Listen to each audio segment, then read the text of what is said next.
Машыгучулар, кандайсыздар, жашооңуздар кандай болуп атат? Деги эле жашоо дайыма уланат. Бул жердеги бүгүн өзгөчө түз эфир, анткени кээ бирде мен түз эфирге чыгам, анан түз эфирге чыкканда дагы бир маанилүү, бир маанилүү, бир бөлүшө турган информация болсо, баягында бир инсайт ошол боюнча чыккым келет. Ошол убакта менин билесиздер, призваниям бул коучинг, ошо коучинг болгон үчүн дагы эмне болуп атат? Мен дайыма мындай элдер менен үйрөнгөн нерсемди, билген нерсемди бөлүшкүм келет. Ошон үчүн бүгүн сиздерге дагы түз эфирге чыгып пикирлер менен бөлүшөм, сиздин суроолоруңуздарга жооп берем.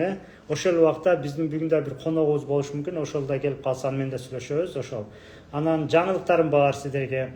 Анан эмне пайда бар сиздерге, жаңылык новинкалар эмне дегенде, ошол убакта баягы жашоону кантип өнүктүрөбүз. Анан ар бир келген адам бул жака сөзсүз бүгүн бир нерсе үйрөнүп кеткени өтө жакшы нерсе. Анткени жөнүнө отургандын эмне пайдасы бар, туурабы? Мындай жөнүнө сүйлөгөндүн эмне пайдасы бар? Анан бир аябай чоң бир аалым бар эле, анын айткан сөзү бар да, баягы сөздү ысырап кылбаш керек дейт да. Анан мен ойлойт элем, кантип адам сөздү ысырап кылбайт? Сөздү ысырап болмок беле дегендейчи. Көрсө айтор сөз да ысырап болот экен. Мындайча айтканда, сиздер жөнүнө угуп отурсаңыздар, эч кандай бир пайда болбосо бул жерде, туурабы? Мен жөнүнө сүйлөсөм, пайда болбосо, анда бул отурганыбыз, менин сүйлөгөнүм, сиздин укканыңыз ысырап болуп калат. Мындай айтканда, анын ордуна башка нерсе кылсаң дагы жакшы дегендейчи. Ошо ансаңар бүгүн дагы биз сүйлөшкөндө же бир сиздердин бир суроолоруңуздар болсо, сөзсүз суроо жооп кылабыз. Анан бир коногубуз бар, ал коногубуз келип калса анда кошуп коем. Максат ака, ишиңизге ийгиликтер. Рахмат, Урус Амиров. Барыңыздарга. Жаңы киргендер болсо, менин атым Максат Мухтаров. Мен эл аралык коучмун, бизнесмен, инвестор. Азыркы тапта Кытай жергесинде жашайм. Кытайда жашаганыма 12 жыл болуп калды. Андан мурда Россияда жашайт элем, Москвада жашайт элем. Андан мурда Америкада жашайт элем. Анан Турцияда бир убакта жашадым дегенде, анан азыркы тапта Кытайда жашайм. Кытай жергесинде эмне болуп атат деп суроолоруңуздар болсо бересиңиздер, бизнес боюнча суроо болсо, жашоо боюнча айтор көп нерсе. Анан баягы өнүгөм, өсөм дегендер барса, бул жерде кол көтөрүп коюңуздар, өнүгөм, өсөм дегендергечи. Анткени аларга да бир азыр жаңылыгым бар. Жумушту системага салуу боюнча кандай жардам бере аласыз дейт. Жумушту системага салуу үчүн ошо системаны үйрөнүш керек. Система деген эмне дегенчи, мисалы баш эле система деген эмне, кандай жумуш болуп атат, ал жумушта кандай эме бар. Мисалы белгилүү эмелер бар, системалар бар, ошону колдонсоңуздар болот, же жаңы бир система курсаңыздар болот. Ошо азыр мисалы могул жерде биздин менеджерибиз бар, Айгерим айым. Ошонун телефон номер кылып койдум, же жазсаңыздар болот. 0703 45 34 50 деген. 0703 45 34 50. Бул Айгерим айымга биздин консультант менеджерге эмне деп жазасыздар, эмнеге чыгышыңыздар керек дегенде, жакындагы жаңылыктар болуп атат, мисалы же бир марафон болот жакында, же бир максаттар менен иштешем, же ал жерде Кытайдан товар алам, же дагы кайсы тренинги бар, ошол жөнүндө, мен жөнүндө, мен менен связанный эмелер болсо, сөзсүз менеджерге байлансаңыздар, ал сиздерге көптөгөн маалымат берет. Эми сизге бул эфир эмне пайда берет? Ошо же Максат Мухтаровдон эмне пайда чыгат сизге дегенде, мен өзүмдүн оюм боюнча башка, мисалы башка мен мисалы шакирттерим же подписчиктерим же тренингдер катышкандар, алар өздөрү да айтат, сизде мындай пайда алып атам, мындай кылып атам деп. Андан сырткары менин өзүмдө оюм бар да, мисалы сиздерге кандай пайда болушу. Мен ойлойм да, мага бирөө подписанный болуп, могу түз эфирди угуп атса, ага эмне пайда болушу мүмкүн. Бул жерде ар түрдүү жаштагылар бар, ар түрдүү финансовый статустагылар бар, финансовый состояниясы кандай болгончу, мисалы акчасы канча эме, студенттер бар, окуучулар бар бул жерде. Бул общий да ошого. Ошого мен максатым мындай, жашоого машыгуу боюнча сиздин эгер кандайдыр бир проблемаңыз болуп атса, ошолорду айтсаңыз, мен ошого жооп берем. Анан азыр могул жерде бизнес боюнча да суроо берди, ага да жооп берип коеюн, мисалы система кантип орнотуу деген. Любой эле бизнесте мындайча айтканда арттан баштайсыздар. Кандай арттан баштайсыздар? Мисалы сиздер мындай лабиринт ойногонсуздар, биякта мисалы коен болот, анан биякта эме болот, сабиз болот, коен сабиз жеш керек да, бияктан келип мындай такалып каласыздар, артка келесиздер, мындай кыйналып, анан аягында чыгасыздар го, мисалы барып баягы эмеден чыгып туруп, лабиринттен чыгып туруп, мисалы сабизге жетесиздер. Эгер сиздер коендон баштабай, сабиз жактан баштасаңыздар, тез жетесиздер. Ошон үчүн постоянно арттан башташ керек. Reverse engineering деп коет. Reverse engineering деген, ассаламу алейкум агай. Германия карго бар контейнер дейт. Бар, Германияга контейнер бар, карго. Жазыңыз не керек ошого жараша айтабыз да. Keçи жакында эле эме жөнөткөнбүз, бир гостиница бар, ошонун контейнери бар, 4 контейнер жөнөтүп окшойт. Баягы гостиницада мебелдерди, анан телевизор, ковер, мавер ошо Берлинге кеткен через Хамбург. Ошол жактан кетип Хамбургга барат дагы, анан ал жерден таралат да. Өнүктүрүн эме менен, фуралар менен. Айтор эмне деп атык эле? Мындай арттан чыккан деген жана системаны айтып атпайбы? Мисалы, любой эле компанияда биринчи акча каяктан келет? Мындайчы. Автопленка дейби, болот ошо. Жиберебиз любойуна. Сиз менеджерге жазыңыз, могу Нур деген. Менеджерге жазасыз, мага ушундай керек деп карго десеңиз, ал биздин Кытайдагы менеджердин номерин берет, анан сиз ошентип ошол жерден байланышсак болот. Дальше кеттик. Жумушту кантип система коебуз? Жумушту любой эле бизнес барго ошо арттан баштайбыз. Мисалы, бизнести жылдырган бул аякка келген акча, доход. Мисалы, клиент деген сөз да, клиент акча берет. Мисалы, кандай система? Жанакы суроо берген жумушту система кой деген эмне жумуш кыласыз? Кандай бизнес кыласыз? Ошону айтып бериңиз. Эгер ал болбосо, мен мисалы өзүм бизнесим айтам, мына коучинг тармагында бизнесим бар, анан бияк Кытайдан товар жөнөтөм, кантип болот дегенчи. Мисалы, мен жөн коучинг айтып берем, мисалы сиздерге тренингге катышкандар, мисал катары. Мен арттан баштайм да, мисалы мындай. Кандай адамга тренинг керек? Же кандай адам тренинг, кандай адам мисалы өзгөргүсү келет? Көп адамдар өзгөргүсү келбейт, мындай өнүккүсү келбейт да. Ал сөз менен айтып коюшу мүмкүн, ал серьезный эмес да. А серьезный өзгөргүсү келгендер булар изилдейт, эмне болуп атат дейт. Анан көбүнчө адамдар өзгөрөм дегенде, эме дегенде баягы проблемага кирип, банкрот болуп, же стресс болуп, депрессияга түшүп, же ажырашайын деп калган ситуациядан ойгонот депчи. Просто тагдыр ошондой ойготот да адамды, мындай осознанный болот. Кстати, баягындай бир нерсеге жиниңиз келет го, же бир жашоого эме болгондо эмне болуп атат деп мындай кандай, ошол кээ бирде биз жаман көрөбүз, бул мындай тигине депчи. Бирок ошол эме, ошол как раз адамды сознаниясын ачат. Эмне кылып атыптырмын, ойлонуп болуптурмун бул нерсени деген окуялар бар го, туура. Сиздерде ошондой азыр чоолор болсо бериңиздер. Азыр мен просто системаны куруп атам да, системаны айтып атам сиздерге. Анан могул жерге Максат Молдубаев деген жигит бар. Ошону бир чакырып коеюн.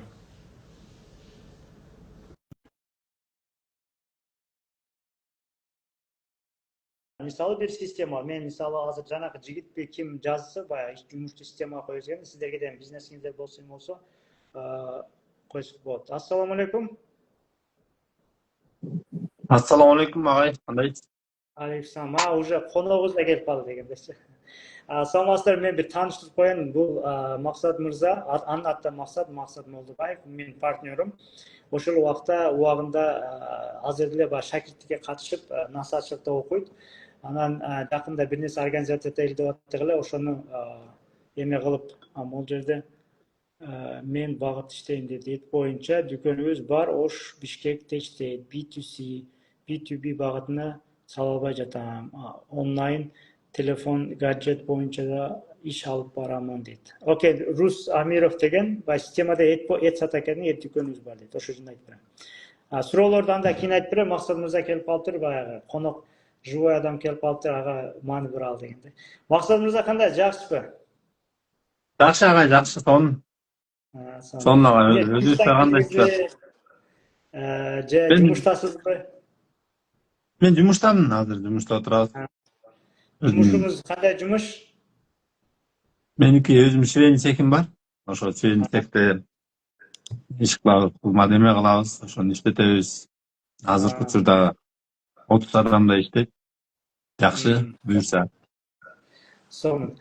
Жаңы катышкандар, биз Максат Молдубаев менен бүгүнкү түз эфирибиз и заодно тренингде болуп кетет, заодно историяда болот, заодно эмне болот, бир биздин өз темабыз жашооңду жаңыла деген темада. Экөөбүз Максат Молдубаев менен Максат Муктаров ошо жашооңду жаңыла деген темада сүйлөшөлү дедик. Бирок ошо жашооңду жаңыла дегенде азыркы мындай көрүп аткан кишилер сиздер барсыздар. Мындай кылбайлыбы баарыбыз? Могу самолетту басасыздар дагы, кимдин жашоосун жаңылагысы келип атат, ошол адамдарга жиберип коюңуздар, группаларга, бир туугандарга, классташтарга. Кет дегенде баарыбыз оң жактагы самолетту басып туруп, анан отправь деген копировать этип эме кылып жиберсеңиз болот, WhatsApp'тарга же жиберип эле ошо Instagram болгон бирөөгө эле жиберсеңиздер болот. Ошондо жашооңду жаңыла деген мындай айтканда акысыз бир тренингге катышып калган болот, бир нерсе үйрөнсө, жашоонун жаңылаганга бир башкача бир техника үйрөнсө, бир эле сөз үйрөнүп алсын, бир техника үйрөнүп алсын, аябай сонун нерсе да. Ошого бул акысыз, мындай, анан жөн үйрөнүп алса болот, убактысы болсо. Азыр уже кеч, саат 8ден өтүп атат, мындай үйдө эле болсо керек. Анда баарыбыз жиберип коелу. Ким жиберген болсо, мен айтсаңыздар, сиздерге бир жакшы мындай салют эме кылабыз мындайчы. Максат мырза, сиз да кылып көрүңүзчү мындай эме кылып, сиздиги салют чыгат экен. Меники жок экен. Жогорурактан кылсаңыз болсо керек. Мындай экран көрүнүш керек. Чыктыбы? Жок, азыр кошуп көрөм. Менде болот экен, алчы. Мына жибердим де, Сали дейт. Окей. Окей, бүгүнкү темабыз, баарыңыздар жаңы киргендер кош келипсиздер. Бүгүнкү темабыз жашооңду жаңыла. Жаңыла.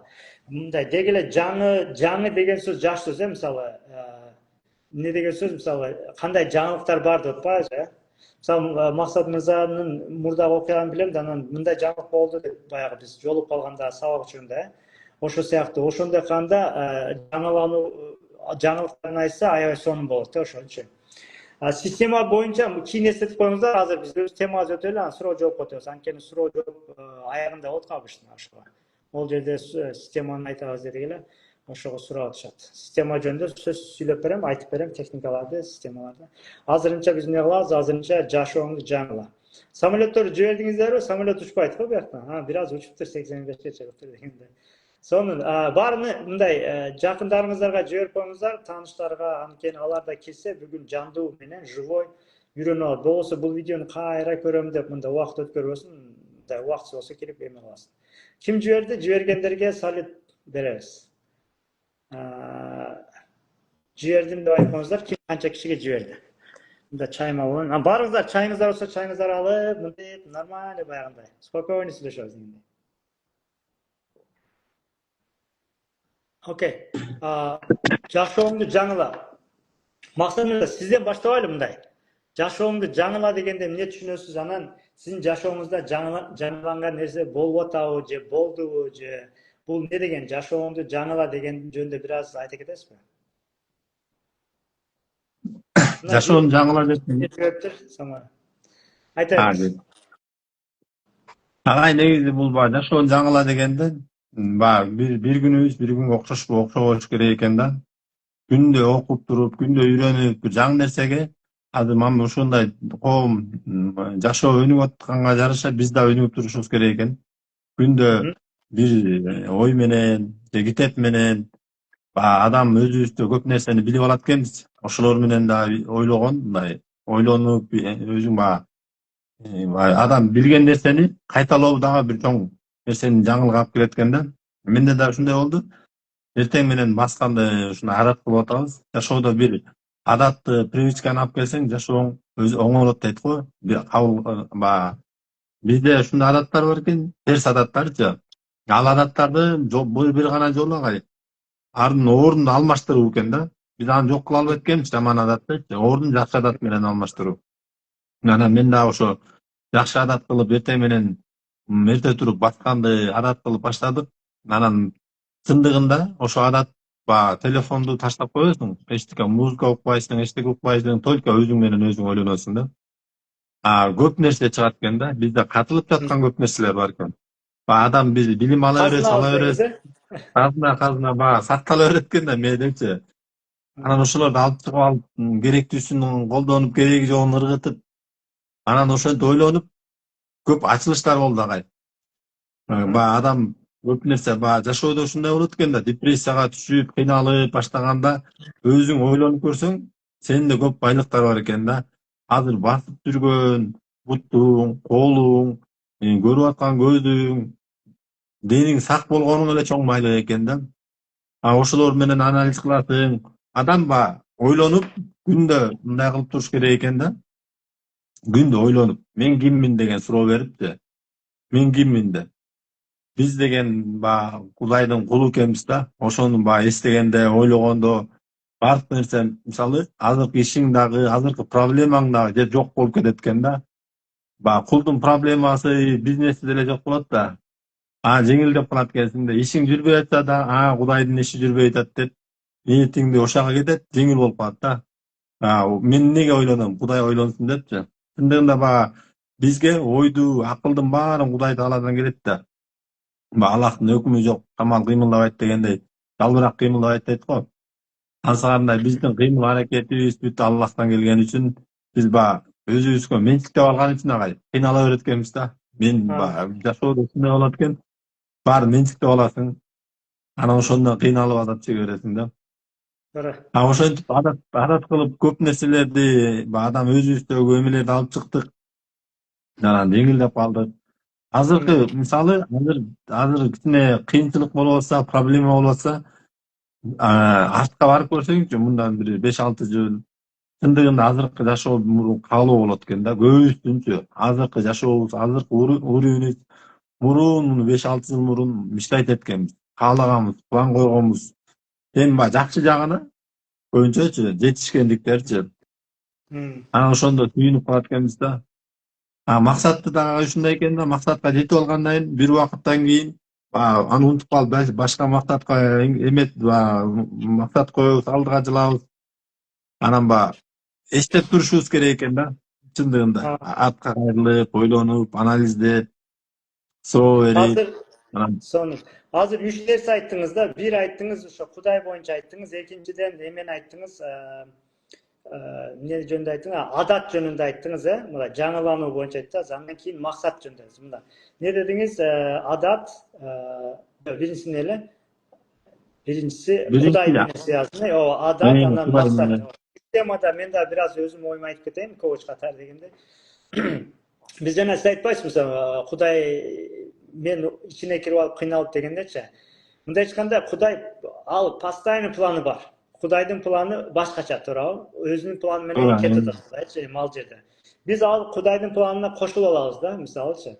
Кошулуп алабыз дагы, анан ал жерде биз кыйналабыз. Неге? Анткени аны кылыш аябай кыйын. Бирок Кудай эмне кылат? Тагдыр эмне кылат? Айландырып тегерип карасаң эле баягы башка эле жолдордон ошол жерге жетип каласың, туурабы?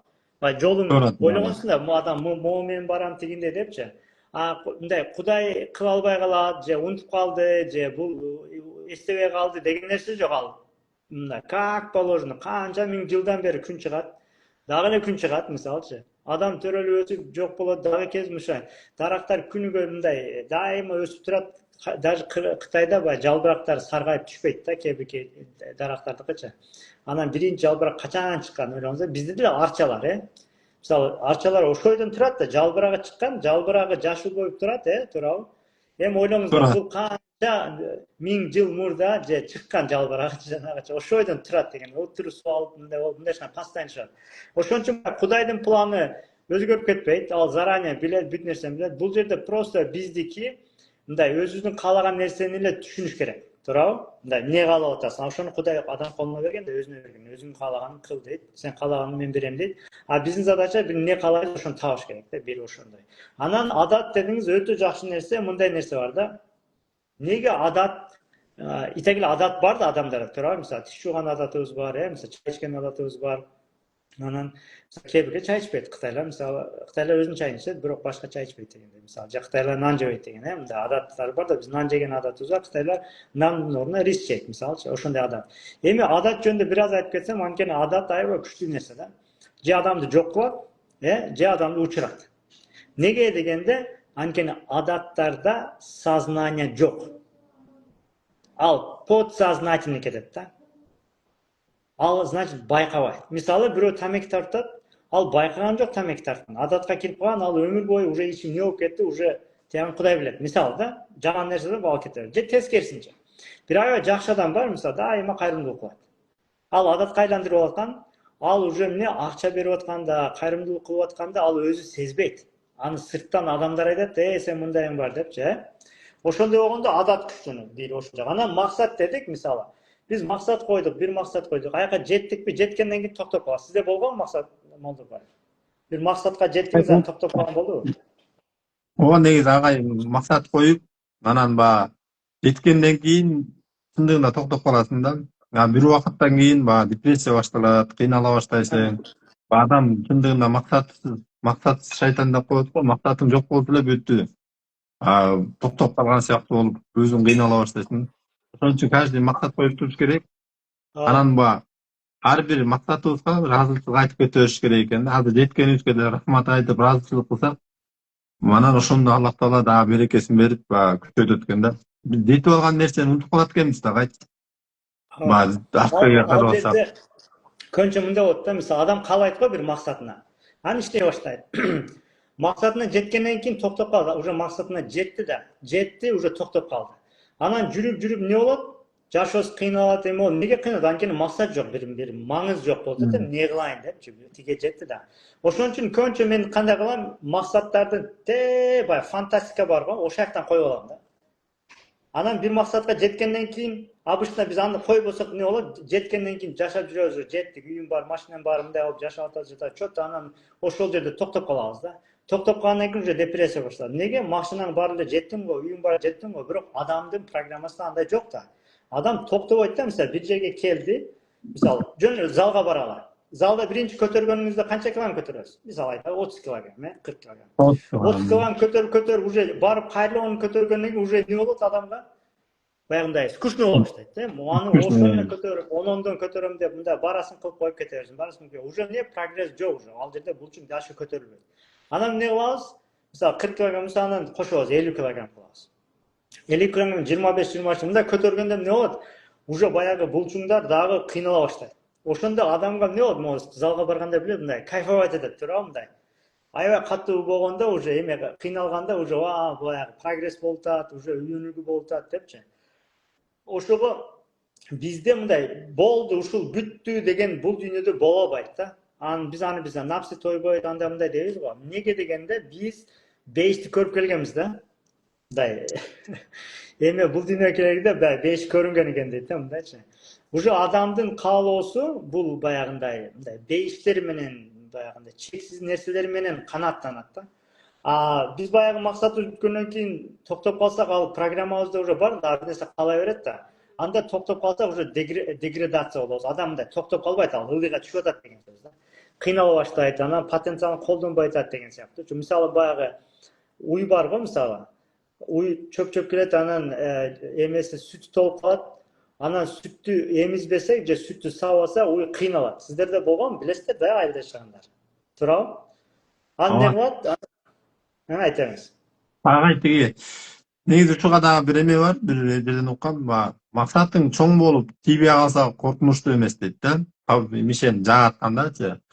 Максатың кичинекей болуп тийип калса коркунучтуу деген сөздү уккам да. Бул чындыгында максатыңды кичинекей коюп аласың, анан ошого тийип калса бүттү, дальше өнүкпөй каласың да. Жашооң токтоп калат деп. Максатың чоң болуп тийбей калса анда коркунучтуу эмес деген. Ушул сөз да аябай туура экен да. Чоң максатыңа чоң максат коюп, ошого умтула бересиң, бирок өнүгүү болот, астыга жылыш боло берет. Максаттарың кичинекей болсо, жетип алгандан кийин бүттү, токтоп калат экенсиң да. Анан Буюрса мен да максаттарды дагычы көбүнчө баягы чөйрө да таасир берет да. Мисалы 5 катнашкан досуңдун мисалы машинасы бар, сеники жок болсо эмне кыласың? Бар машина алгандан кийин болду, кругка кошулдуң, анан болду, дальше эчтеке кылбайсың да, анткени болду, машинаң бар, үйүң бар, тиги достуң да бар, бүттү. Мен бирөөнүкү жакшыраак болуп калышым, бирөө жаманаак, эми более-менее бүттү. Бир кругка кирип калсаң, алар машина үй эмес, алардын бизнестери бар, жерлери бар, путешествие кылып атат, тияка барып атат, балдарыны жакшы мектепке жөнөтүп атат, мисалы да. Ал кругка киргенден кийин максат чоңойбойбу? Автоматик чоңойот. Анткени жата албайсың да, мисалы туурабы? Биз жакын досторубуз мындай өнүгүп, успешный болуп кетсе, мисалы, байып кетсе, же болуп кетсе, адамдын программасында бар да, эмне кылат ал? Чөтө мындай ните боло баштайт. Мындай уктай албайт, уже чөтө эме депчи, ошол сыяктуу. Ошондой болот. Ошончо баягы айтыңыз. Агай, ушул негизи максатты мисалы өзүмдүн жашоомдон көрөм да. Мен чындыгында бул кичинекей кезде, студент кезде, окуучулук кезде мен кыялданчумун да. Кыялым менен жашачумун да. Мисалы мен айылда чоңойгом, айылда кой кайтарып, талаага чыкканда кыялданып эле жүрө берчүмүн да. Анан баягы анализ ошо басып атканда элестетип өткөн чакка бардым да көбүнчөчү. Анан кыялымдагы жашоолор, элестер келе баштаптыр. Азыркы жашоомдогу кыялдарчы. Анан мен таң калдым да, буга чейин неге муну ойлонгон жокмун? Азыр эмени карасам, азыркы бизди соцсет жана телефон кыялдантканды унутуп туруп коюптур агай. Кыял менен азыр жашоодо мисалы кичине эле бош болуп калсак, токтоп калсак бүттү, телефон алабыз же бир биз мени бош койдурбайт экенбиз да, бир жаңы баягы кичинекей болсо да эмелер менен бери азыктандырып, анан ошол бир убакытты азыр ушундай да эме киргизип атам өзүмө. 1 саат эртең менен, 1 саат, 1,5 саат телефону жок жүрүү да. Баягы кыялданып, ал бул балдарга дагы, азыркы коомго да үйрөтүш керек экен да. Биринчи өзүң жашап өтүшүң керек, анан ошону айтсаң башкаларга дагы жугумдуу болот, жеткиликтүү болот экен да. Мен өз баш менен көрдүм. Кыялданган аябай сонун экен да. Кыял мечта жашоодо кичинекей эсиз эле кичинекейсиңизден кыял менен жашайсыз да. Кыялданып, мечтать этип, азыркы учур негизи ошону унутуп баратыптырбыз да. Анан ошону эстеп алып, ошону да колдонушубуз керек экен, жашообузга киргизишибиз керек экен. Туура. Азыр баягы клиповое мышление бар да. Клиповое мышление дегенде мисалы Инстаграмда бизде азыр жаңы иммунитет пайда болуп атат. Билесиздерби мындай? Жаңы иммунитет эмне? Инстаграм мындай кылсаң, бир жер кылсаң аябай күлдүрүп атат, мындай кылсаң тигинде бирөөнү өлтүрүп атат, уже эмне болду? Сен баягы жерден эме отсаң, моундай күлүп аткан жерден резко түшүп кетет да, мындайчы. Ошондой боло берип бизге жаңы иммунитет пайда болуп атат. Азырчы бир убакта күлсөк дагы, ыйласак дагы бирдей болуп калып, ушундай бир жаңы эме болуп атат. Быстрый переключаться этип атабыз да. Анан сиз айткан туура баягы клиповое мышление дейт, мындай бат-бат кыска көргөндө эме болуп калган да, баягы отуруп атайын көбүрөөк отура албайт. Анткени любой бир мындай чоң жыйынтыктын чоң результаттын бир аяга жетиш үчүн баягы бир какой-то бир жерде мындай көбүрөөк туруш керек, концентрацияны көбүрөөк кылыш керек да. Ошондо адам анын аягына чыгат да. Так мындай жолдо кетип атып эле утуруп аяка буруп, бияка бурулуп эме болсо результатка жетиш кыйын болот да. Ошол сыяктуу эме болот. Сиз айтканыңыз өтө маанилүү. Мисалы телефону жок, кыялданса, бул аябай күчтүү киши болот да. Телефон болсо уже мындай да, телефон неге Инстаграм же баягы телефонду караганда бизден баягындай кыял бар го, мисалы кыял. Кыялды азыр бир элестегиле, бир элесте, ойлоңуздар, элесте. Бир элести эмне чачып салат билесиздерби? Элестете албайсыздар. Неге дегенде 500 органдан кирген информация. Мисалы ойлонуңуз. Сизде болобу мындай Максат мырза? Баягы бир нерсени эле ойлонуп кеткенде колуңду уруп аласың го бир жакачы. Туурабы? Урганда эмне болот? Ооруганда баягы элес бум жоголуп кетет. Бияка келесиң, бияка келесиң да, элес тиякта жүрөт да, баягы элес деген башка жерде жүрөсүң да мындай. Учурчакча неге дегенде бул жер ооруду, 500 органда ма териден бир информация кирди да, мына катуу тиди ооруду. Же мынтип айталы. Бир нерсенин мынтип ойлонуп атсаң, мисалы бирөө жаман сөз айта койду, кулагыңдан кирди. Мындай жаман сөгөндү же бир жаман сөз айтып, эмне болду? Баягы кыялданып аткан чик жоголуп кетет да, баягы сөзгө маани бербей, эмне жаман сөз айтасың деп кирип кетет, туурабы? Же бир нерсени көрдүк, же бир жит келди. Азыр жакшы сүйлөшүп атсак, бияктан бир туалеттин жити келсе, кечиресиздер.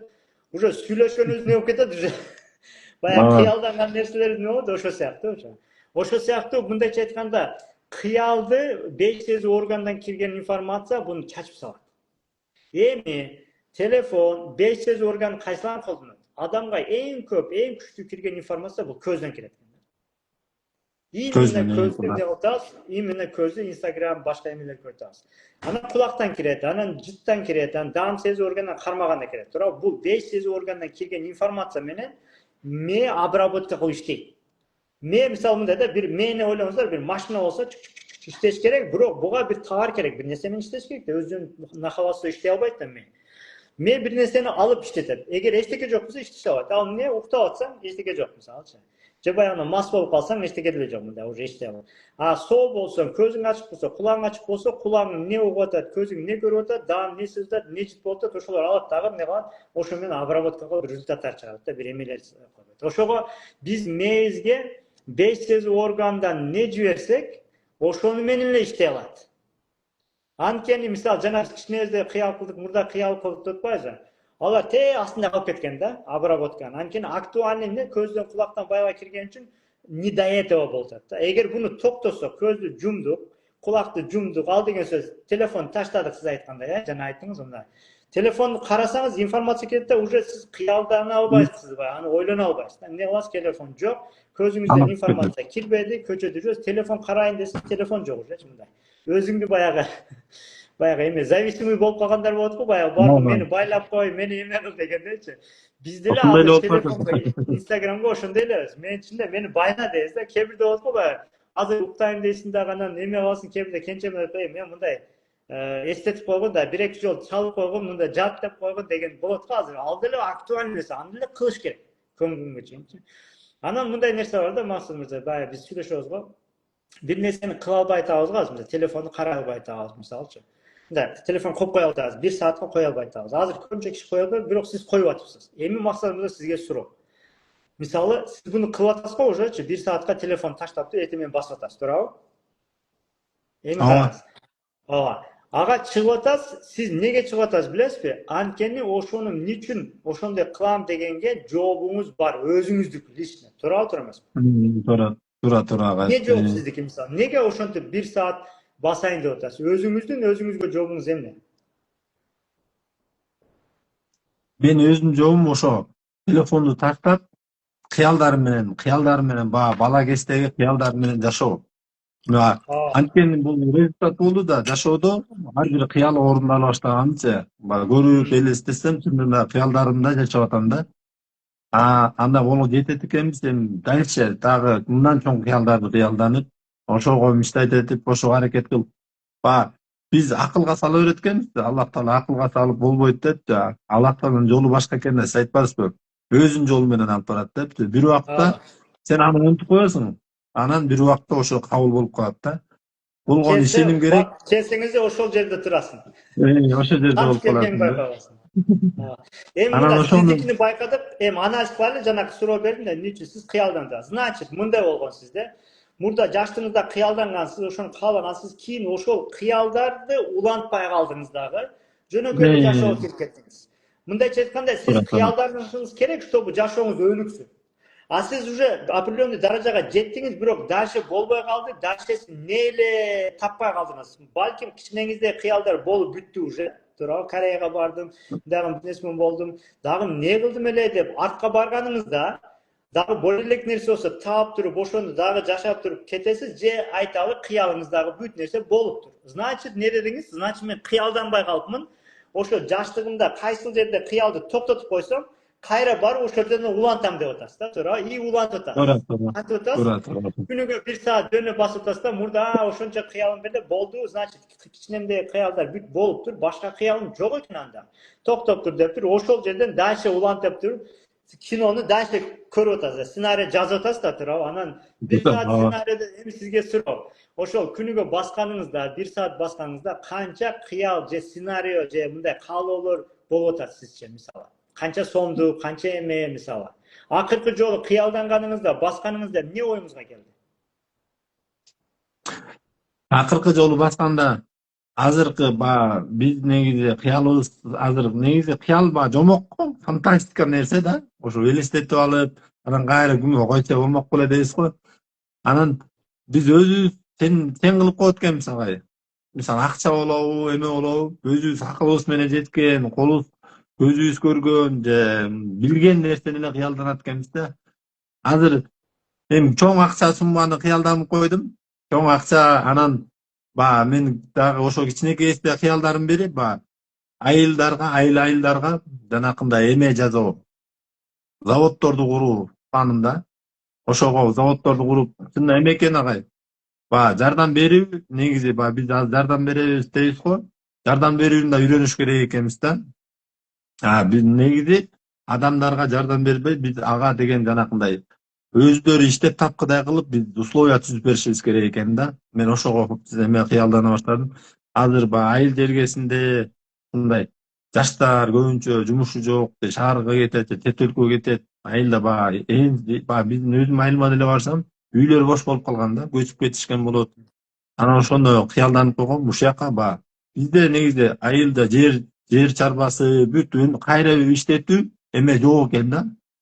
Таргап келебиз же болбосо ошо сырый боюнча эле сатабыз да. Анан ошондой заводдорго кыялданып мечтать этип атам, ар бир айылга, Кыргызстандын баардык айылына. Анан эсептеп көрсөм көп акча керек экен, ал көп акчаны да кыялданып атам. Бул Аллах Тааланын жолу экен да. Аллах Таала биз акылыбыз менен ал акчаны чын эле таба албайбыз. Элесимде да жок кантип табарымды. Бирок Кудайга Бирок таштадым. ошол болот, Кудай ошону таала каалайм, ошого ишенем. ошо болот, ошону каалайм, ошого ишенем. Ошентип кыялданып, анан аябай байып кетем. Аябай байып кетесиң. Анан ушундай кете берет го кыял, чексиз го. Кыялыңда, Ооба. Ошентип 1 сааттын кандай өткөнүн болбойт, же 1,5 саат болуп кетет. Басып жүрө бересиң, плюс ден соолугуңа да пайда болот. Таза абада, анан баягы бут эмеңе да, бүт баардыгыначы.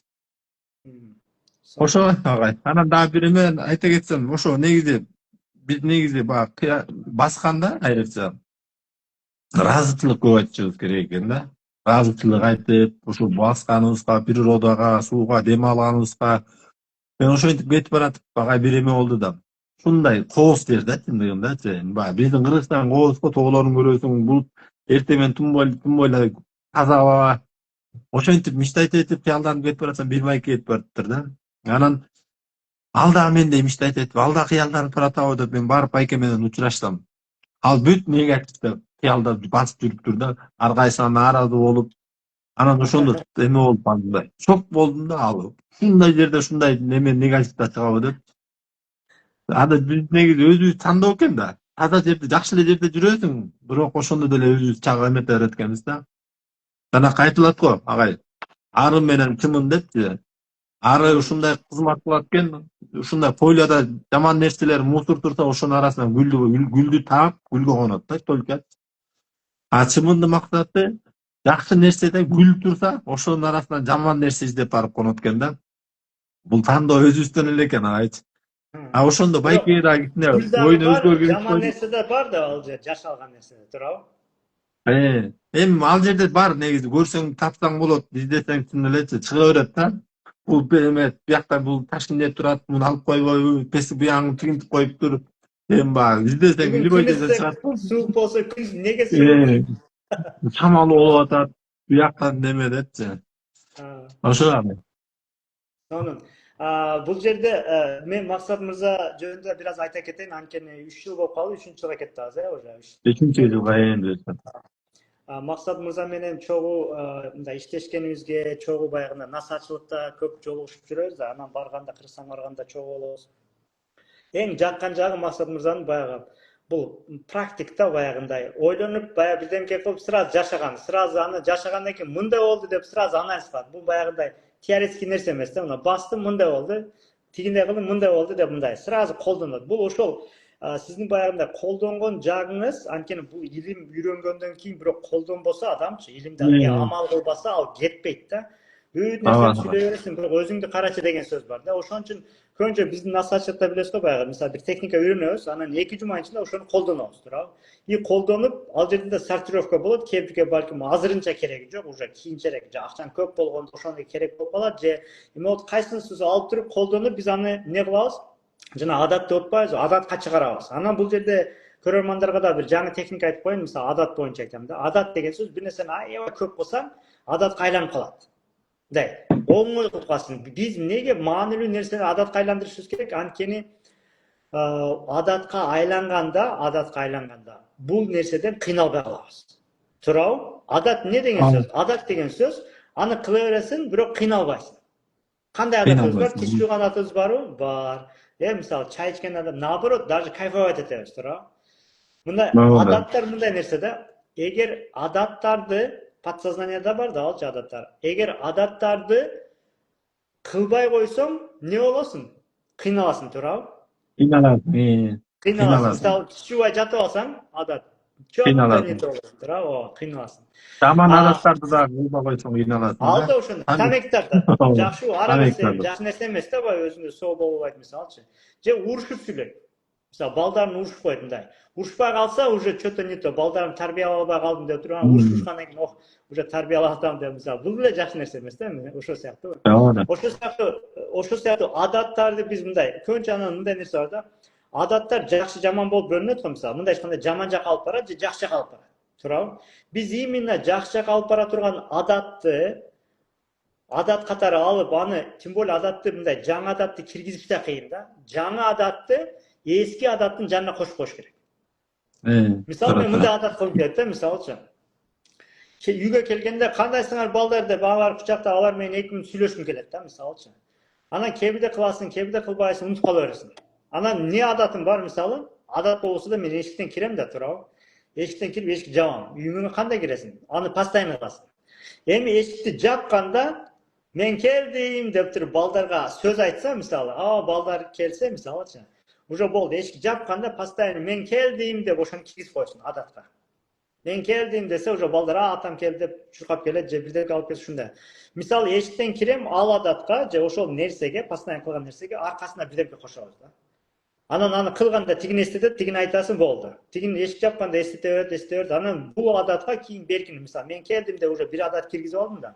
Анан пастан келген айтсам балдар уже мен келдим дегенде ата келди дейт. Анан кийин ошондон кийин мисалы балдар менен сүйлөшөйүн деп комнатасына кирем да. Эмне кылып атасың, кандай болуп атасың деп уже мен келдим дегенден кийин эшикти жапканда мен келдим деген эсиме келет. Мен келдим деп айтам. Мен келдим айткандан кийин уже ар биринин комнатасына кирип кандай болуп атат балдар, иштериңер кандай, мектеп кандай өттү деп туруп ар бирине 2 мүнөттөн 3 мүнөт сүйлөшөм мисалычы. Бул не деген адат? Бул деген сөз ата менен баланын же апа болсо, ким кандай болсо, уже связкаларда бир баягындай сүйүү сезимини, коммуникация, баягы бала кичинесинен өсүп атканда ата менен сүйлөшөт эле, бир күн келе мындай болду, бунун жашоосу баягы элестеткенде жаштыгыны. Бир нерсе калыш керек да, особенно атанын, апанын сүйүүсү калыш керек ал жердечи. Азыр эстейин десем, атасы менен апасы башка жашаса, же эме болсо, мисалы бала эстей албайт да ошол шартты. Мисалы менин бир бала тарбиялоо боюнчагы бир адаттарымдын бирөөсү ушул да, мисалы бала менен отуруп сүйлөшүп, анан балам ойнойбуз дей берет азырчы. Мисалы кээде жумуш болуп калат, бирок ойлоном да, бул бала менен барып ойношум керек депчи. Анан качан убактым болсо барып ойногонго эме кылам, уже план коем. Анан сөз сабактан келсе мен үйдө болуп калсам, жүр футбол ойнойбуз деп ал баратар да баягындай топ менен тээп эме кыла берет да, ошо кызыга берет. Ошону колдонобуз да, мисалы бала тарбиялоо, анан акча табуу, анан эмне бактылуу келинчегине, жолдошу менен буларды адаттарга кириш керек да. Мисалы эркектерде баягы гүл алып келүү, жок келинчегине бир подарка алып келүү, буну кыла албайт да, бул баягындай редко кылабыз да, туурабы? Кача тууган күн болсо токтоп берет, тууган күн, аны дагы бизге бирөө киргизген, ал деле өзүбүз тууган күн ойлонбойбуз, тууган күнү элдер билет да. Тууган күнүм уже заранее эме да, тууган күндү бизге адатка киргизишкен да, мындай тууган күн деген понятие бар, жаңы жыл деген понятие бар, 8-март деген. Буну даже биз өзүбүз эмес, бирөөлөр бизге киргизген да. Келинчегибиз үчүн ушу 8-мартта эле, анан жаңы жылда эле, тууган күндө эле, анда да биз подарка алганда эркектер билесиздер, биз аябай эмебиз да, мындай акылдуубуз да. Биз эмне кылабыз, ойлонобуз дагы, два в одном дейбиз дагы. Тууган күндө эмне подарка алабыз? Үтүк. Өзүнө керек. Ütük desem zavadlı. Ne? İyi подарка келинчегиме, и биздин кийимдер ütүктөбүз. Буну аялдардын подсознание, аялдардын мышлениясын билбеген үчүн бул жерде ошибка кылабыз да, биз таяк жейбиз, мындай жашоодо бир катуу таяк жейбиз да. Ошон үчүн эркектер сиздерге айтарыбыз, сиздер да мындай ütүк же пылесос подарка берип атсаңыз тууган күндө же жаңы жылда аны токтотуңуз. Анткени бул сиздин ойлогондой мааниге келбейт эркектерге. Эркектерге эмне маани келет? Мисалы бизге ошондой. Там бирдеме алып берсе, как раз и буга колдо два в одном биз ошентип ойлонобуз. Биз рационально ойлонобуз да. Аял кишилер кантип ойлонот, андай эмес. Мага жалгыз, мага таан деп мындай депчи мисалы. Анда ошон үчүн эмне кылсаңыз керек эркектер баягы жаңы жашоо деп атпайбызбы? Мисалы эмне дедик азыр биздин темабыз менен жашооңду жаңыла. Могул жерде эркектер болсо, эркектерге советибиз ушундай да. Сиздер мисалы келинчектериңизге мындай гүл алып, ага таандык. Мына бүгүн сен үчүн атаң гүл алып келдим, мына жвачканы сен алып келип койдум, шоколадты тияка коюп койдум. Дагы эмне бар? Анан келинчегиңиздер постоянно бирдемке кылса билип алыңыздар, просто ошону планга коюңуздар. Адатка киргизиңиздер. Каждый раз алып келе берсеңиздер, келинчек ошону жашып кетет. Мисалы гүл алып келди, мен өзгөчө болдум. Баягы айымда ошо кыздарыбыз, апаларыбыз, эжелерибиз, келинчектерибиз булар баягындай назик зат болгон үчүн гүл да мындай суугай койсоң уже эме болбой калат, мындай этияттык менен отношение кыласың да, мындай эме кылыпчы, мындай назик эме деп сөздөрүң жакшы болот дегендейчи. Ошентип аларга жаккан сөздү айтып же подарка алып келип, буну эркектер постоянно кыла албайт, бирок адатка алып кирип койсо, ар жума айтат, мисалы мен ошентип өзүм жасадым да. Бирок дагы деле адат кайда кебиде унутуп калып, жумуш болуп калса дагы эле үйдө эме болуп, анан азыр эмне кылам? Менде эки нерсе конкретный бар. Бир воскресенье күнү үй бүлөлүк күн, воскресенье күнү ишке барбайм, элдер чыкса да жок, баары дагы билет, досторум дагы, жумушчулар дагы, партнерим дагы воскресенье күнү максат үй бүлөсү менен болот деп кой, бүттү. Уже алар эч кимди чалбайт мага, же ишке болсо чакырбайт эле. Анан эмне болот? Алар менен воскресенье эмес. Анан дагы бир күн бар, ал свидание күнү. Среда күнү свидание, эртең, кстати, свидание бар дегендейчи. Анан нега свидание күн деген сөз? Свидание деген келинчегиңиз менен барасыздар да, жолдошуңуз менен барып туруп, бир ресторанда завтрак кыласыздар, особенно завтрак жакшы нерсе. Завтрак кылып отурасыздар, анан келинчегиңизди угасыз, эркектерге айтабыз. Ал ич толуп калат да, мисалы, сүйлөп албай, жумушка келдим, мындай болду, баягындай. Анан ич толуп калган. Аялдардын ичи тез болот да, алар көп сүйлөп туруш керек. 5000 сөз сүйлөш керек да, эркектер 1000 эле сөз сүйлөсө жетет да. Эркек ошо 1000 сөздүн көчөдө чыгып бүтүп келет да, үйгө келсе 5000 сөз карап турат да, мисалычы, аны угуш керек. Анан ойлойт да, эми макул, эми бүгүн өтүп кетсе калат деп. Жок, андай эмес. 5000 сүйлөй албай калдыбы? Эркектер, сиздерге опасный нерсе айтам. Эртеси күнү 10 000 болуп кетет. Ошон үчүн чыгарып туруш керек дегендей. Ошо сыяктуу. Ошого Агай, бул нерсени айтабыз. мен дагы айтып эметип кетейин, ошо практика кылгам, мен дагы келинчегиме практика кылып, баягы эмесинен байкап көрөм да. Биз баягы окуп билим алгандан бери, биз баягы сиз айткандай, биз урушту баштаган эркектер экен чындыгында. Аял киши ал баягы табиятынан мындай сүйлөткөн катуу болуп, анан эркектер ага баягы тустанып келатканын бензин чачып коет экенбиз да. Анан азыр ушундай эмеге өттүм. Эми аял кишилер эми тутанат, таарынат, эми баягы алардын табияты ушундай экен да. Анан ошондо моментально эле мактап коем да. Мактап, күлүп, ой мен деп эме деп туруп жакшы сөздөр менен айтып койсоң, баягы күйүп келаткан эмени суу чачкандай эле жок болот да. Анан бир случай айтайын. Келинчегимди таарынтып алдым, тамашалап атып. Бирдеме болуп, эмне эсимде жок, эмнеге таардым. Вообще сүйлөбөй атат да. Жумушка келгенбиз, анан келинчегим экөөбүз жумушта калып, анан бир таарынтып алдым да. Бирдеме айтса укпай, маани бербей койдум окшойт. Анан сүйлөбөйт, аны айтсам сүйлөбөйт, бери айтсам сүйлөбөйт. Анан жумуштан үйгө кетип баратабыз. Анан ушундай эме болду. Эми баягы биз аракетин кылдым да. Анан мээлде унчукпай койдум мен да. Анан жолдо токтоп, гүл саткан жерден келеген букет алып келип туруп берсем, ошондо сразу келинчегим күлүүдү да. Баягы кабан эметип атканчы, күлүп мындай резкочу, анан айтып атпайбы. Мен ушундай баягы аял киши ушундай экен да, таарынтып алсаң тетиги записке сактап коет экен. Качанкы эмелердин баарынчы. Ошонун баарын чугуп, эстеп алып, анан момент жок болду деп атпайбы, резко жок болду депчи. Анан эмесин сурадым да, кандай болду десем, прям вообще жок да. Баягы биз аял кишини көп таарынтканда күчөп, ар кайсын эстей берет экен да. Ошондой көрдүм да. Биз эркектер, Ошондо не менен ошону жеңдиңиз мисалы? мен букет гүл алып келип туруп бердим да. Мен баягы машинени караңгыда кетип бараткам, токтотуп, анан мен гүл саткан магазинге барып, тилеген чоң букет алып келип, решка ачып берсем, кабан мынтип ачып кабан түйүп турган да, таарынычы. Резко күлүүдү да.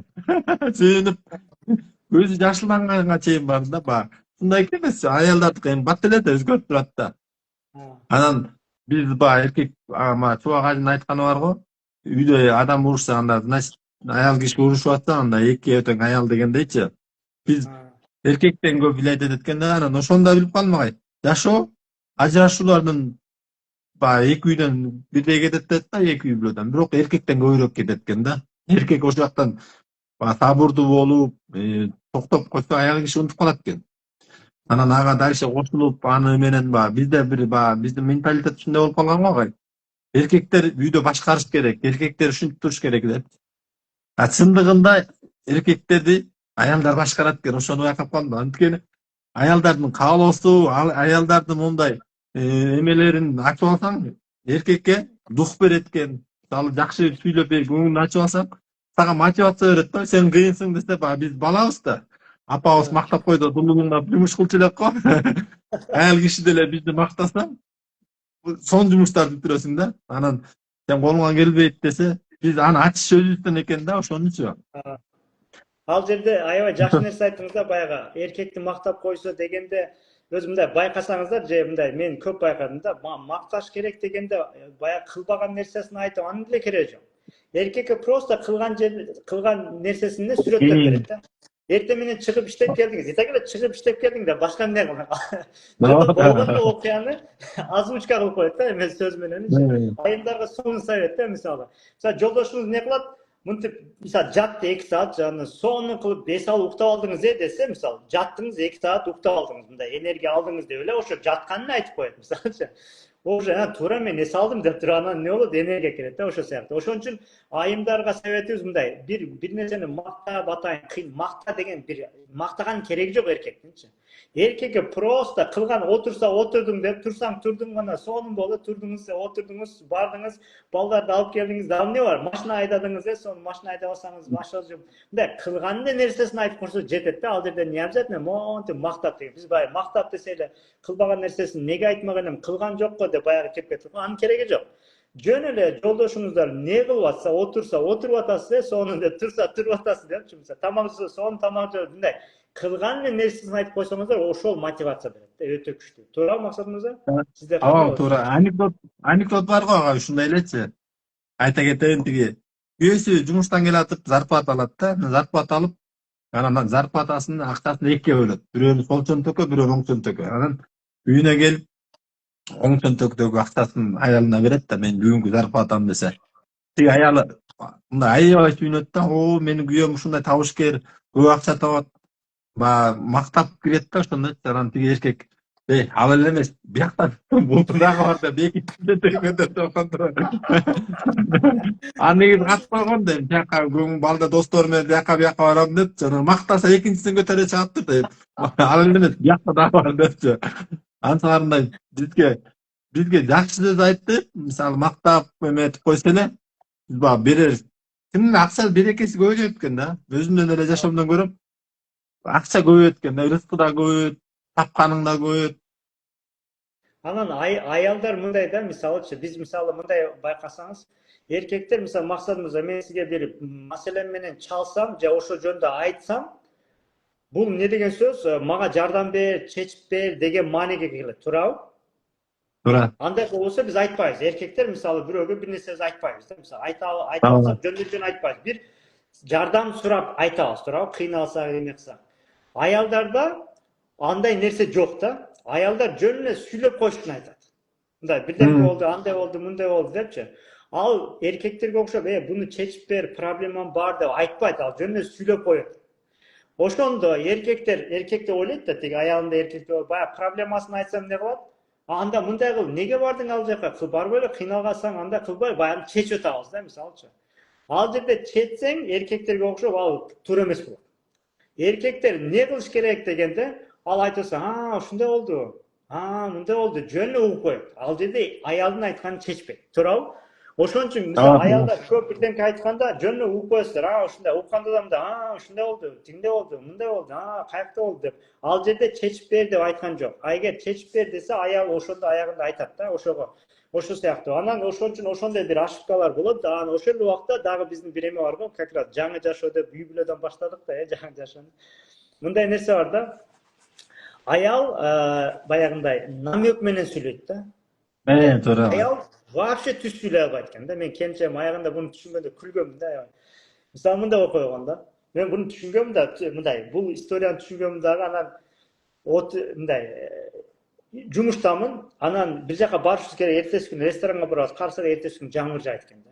Анан кийин мага чалды дагы. Эртең жамгыр жаайт экен, анда ресторанга барбай эле коелу дейт.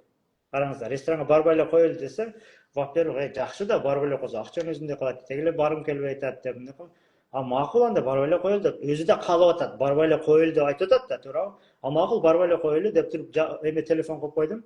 Андан кийин бир 10 мүнөт өткөндөн кийин дагы чалып атат, дагы вопрос деп атат дебизби? Ошону эле кайталап атат. Ошо эми эртең жайып ошону эле барбай эле кой. Анан айымдар биякта жакшы түшүнүшөт да бул нерсеничи. Көрсө, келинчеги мээге чалып атканда барбай эле коелу деген сөзү, бул эмне деген сөз? Кеттик деген сөз экен да, барабыз деген сөз экен. Анын туура эсеби мындай экен. Эртең жамгыр жаап атат, ресторанга барбай эле коелу десем, адам ресторанга баргысы келет да, кийин ал чечкүндүү дегенди күтүп атат да, эркек өзү айтсын дегендечи. Ошондой убакта эркектердин ответи, туура ответи ошол аялга мындай болот да. Эртең жамгыр жаап атат, ресторанга барбай эле коелу десе, кантип таш жаасында барабыз эртең, таш жаасын, макул, таш жаасында барабыз десек, аял эмне кылат? Аялдын жашоосу. Эмоциясы көтөрүлөт. Ал эркек мындай. Бул көрдүңүздөр, эркек менен аялдын түшүнүшү менен связан нерселер. Ошол сыяктуу могул жерде туура мен да 5 мүнөттөн кийин ошону эле кайталап калам деп бир ай Бул эми баягындай аял менен эркектин разницасы ушундай да. Ошого ушул нерсени үйрөнүп алыңыздар. Бул өтө сонун мындай коммуникацияны үйрөнүш керек да, аял менен эркекчи. Аял эркекти Abi, аялдай кылып эле сүйлөй берет да, мисалы намек берет. Биз айтабыз, эркек түшүнбөйт. Азырынча аялдарга айтмакпыз мындай. Эмне дейбиз? Сиз жолдошуңузга намек кылса түшүнбөсө, аны түз айтыңыз. Мисалы, эртең ресторанга барып эле коебуз. Мен эртең ресторанга барабыз, мындай баргым келип атат. Таш жасыда барабыз десеңиз, албетте барабыз. Анитеги эле каршы чыкпайт алчы. Барабыз десеңиз, макул деп барабыз айтканыңыз кылат эркек мындай кылат. Бирок аял ал жерде башка нерсе калып атат да, мындай өзү алып барды, мени мындай кылды, эми ошол нерсе аялга жаккан үчүн ал баягы намектер менен сүйлөшө берет да. Буну ата-энебиз да ошондой кылат да. Мындай байкаңыздар, ата-эне, мен эсимде бар, апам раматылы эми болгон. Америкада окуп жүрсөм, сүйлөшөбүз, анан максат дейт, тайкеңдер үй алды дейт да. Мен эркекмин да. Тайкеңдер үй ал десе, мен не дедим билесизби ошол убакта? Мен айттым, апа, сонун болуптур, куттуктап коюңуз деп койдум. Мисалы мындай, азыр аялдарга суроо береличи. Апам не дегиси келип атат? Мына. Мен Америкада жашап атам, апам раматылы ал мага чалып сүйлөшүп атканда, тайкең үй алды деп айтса, не дегиси келип атат? Айымдар, могул жерде айтсынчы. Могул жерде ответ көрөлүчү, жазып эмне экен ответ. Аялдар билет да. Апам тайкең үй алды деген не маанеге келет? Мага не дегиси келип атат? Вопрос.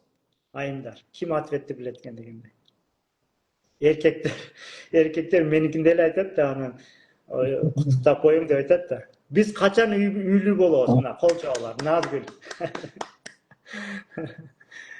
Же белекке акча керек, майты. Силерди алгыла, мына, молодец, көрүңүз. Аялдардын ою бир деген бар го, аялдар бир эмеден жарган. Ошол көрсө апам ошентип айткан экен да. Максат, сен да жүрө бербөй үй ал деген экен да. Сен качан аласың деген. Туппа туура. Мен аны билген эмесмин да ал убакта. Анан жашоого машыккандан кийин, могул жерде эмне дейт? Кожобекова шайыр бүгү жакшы болду дейт. Мындай чыккан той качан болот мындай. Көрдүңүздөр, мындай аялдар башкача ойлойт. Даже мен апам же кызым, туурабы мындай. Эми бул кызыбыз дагы, апабыз да бизге жакын, анан келинчегибиз эле, келинчектер мындай, аялдар мындай дебеш керек. Анткени ал аялды ошентип жараткан ким?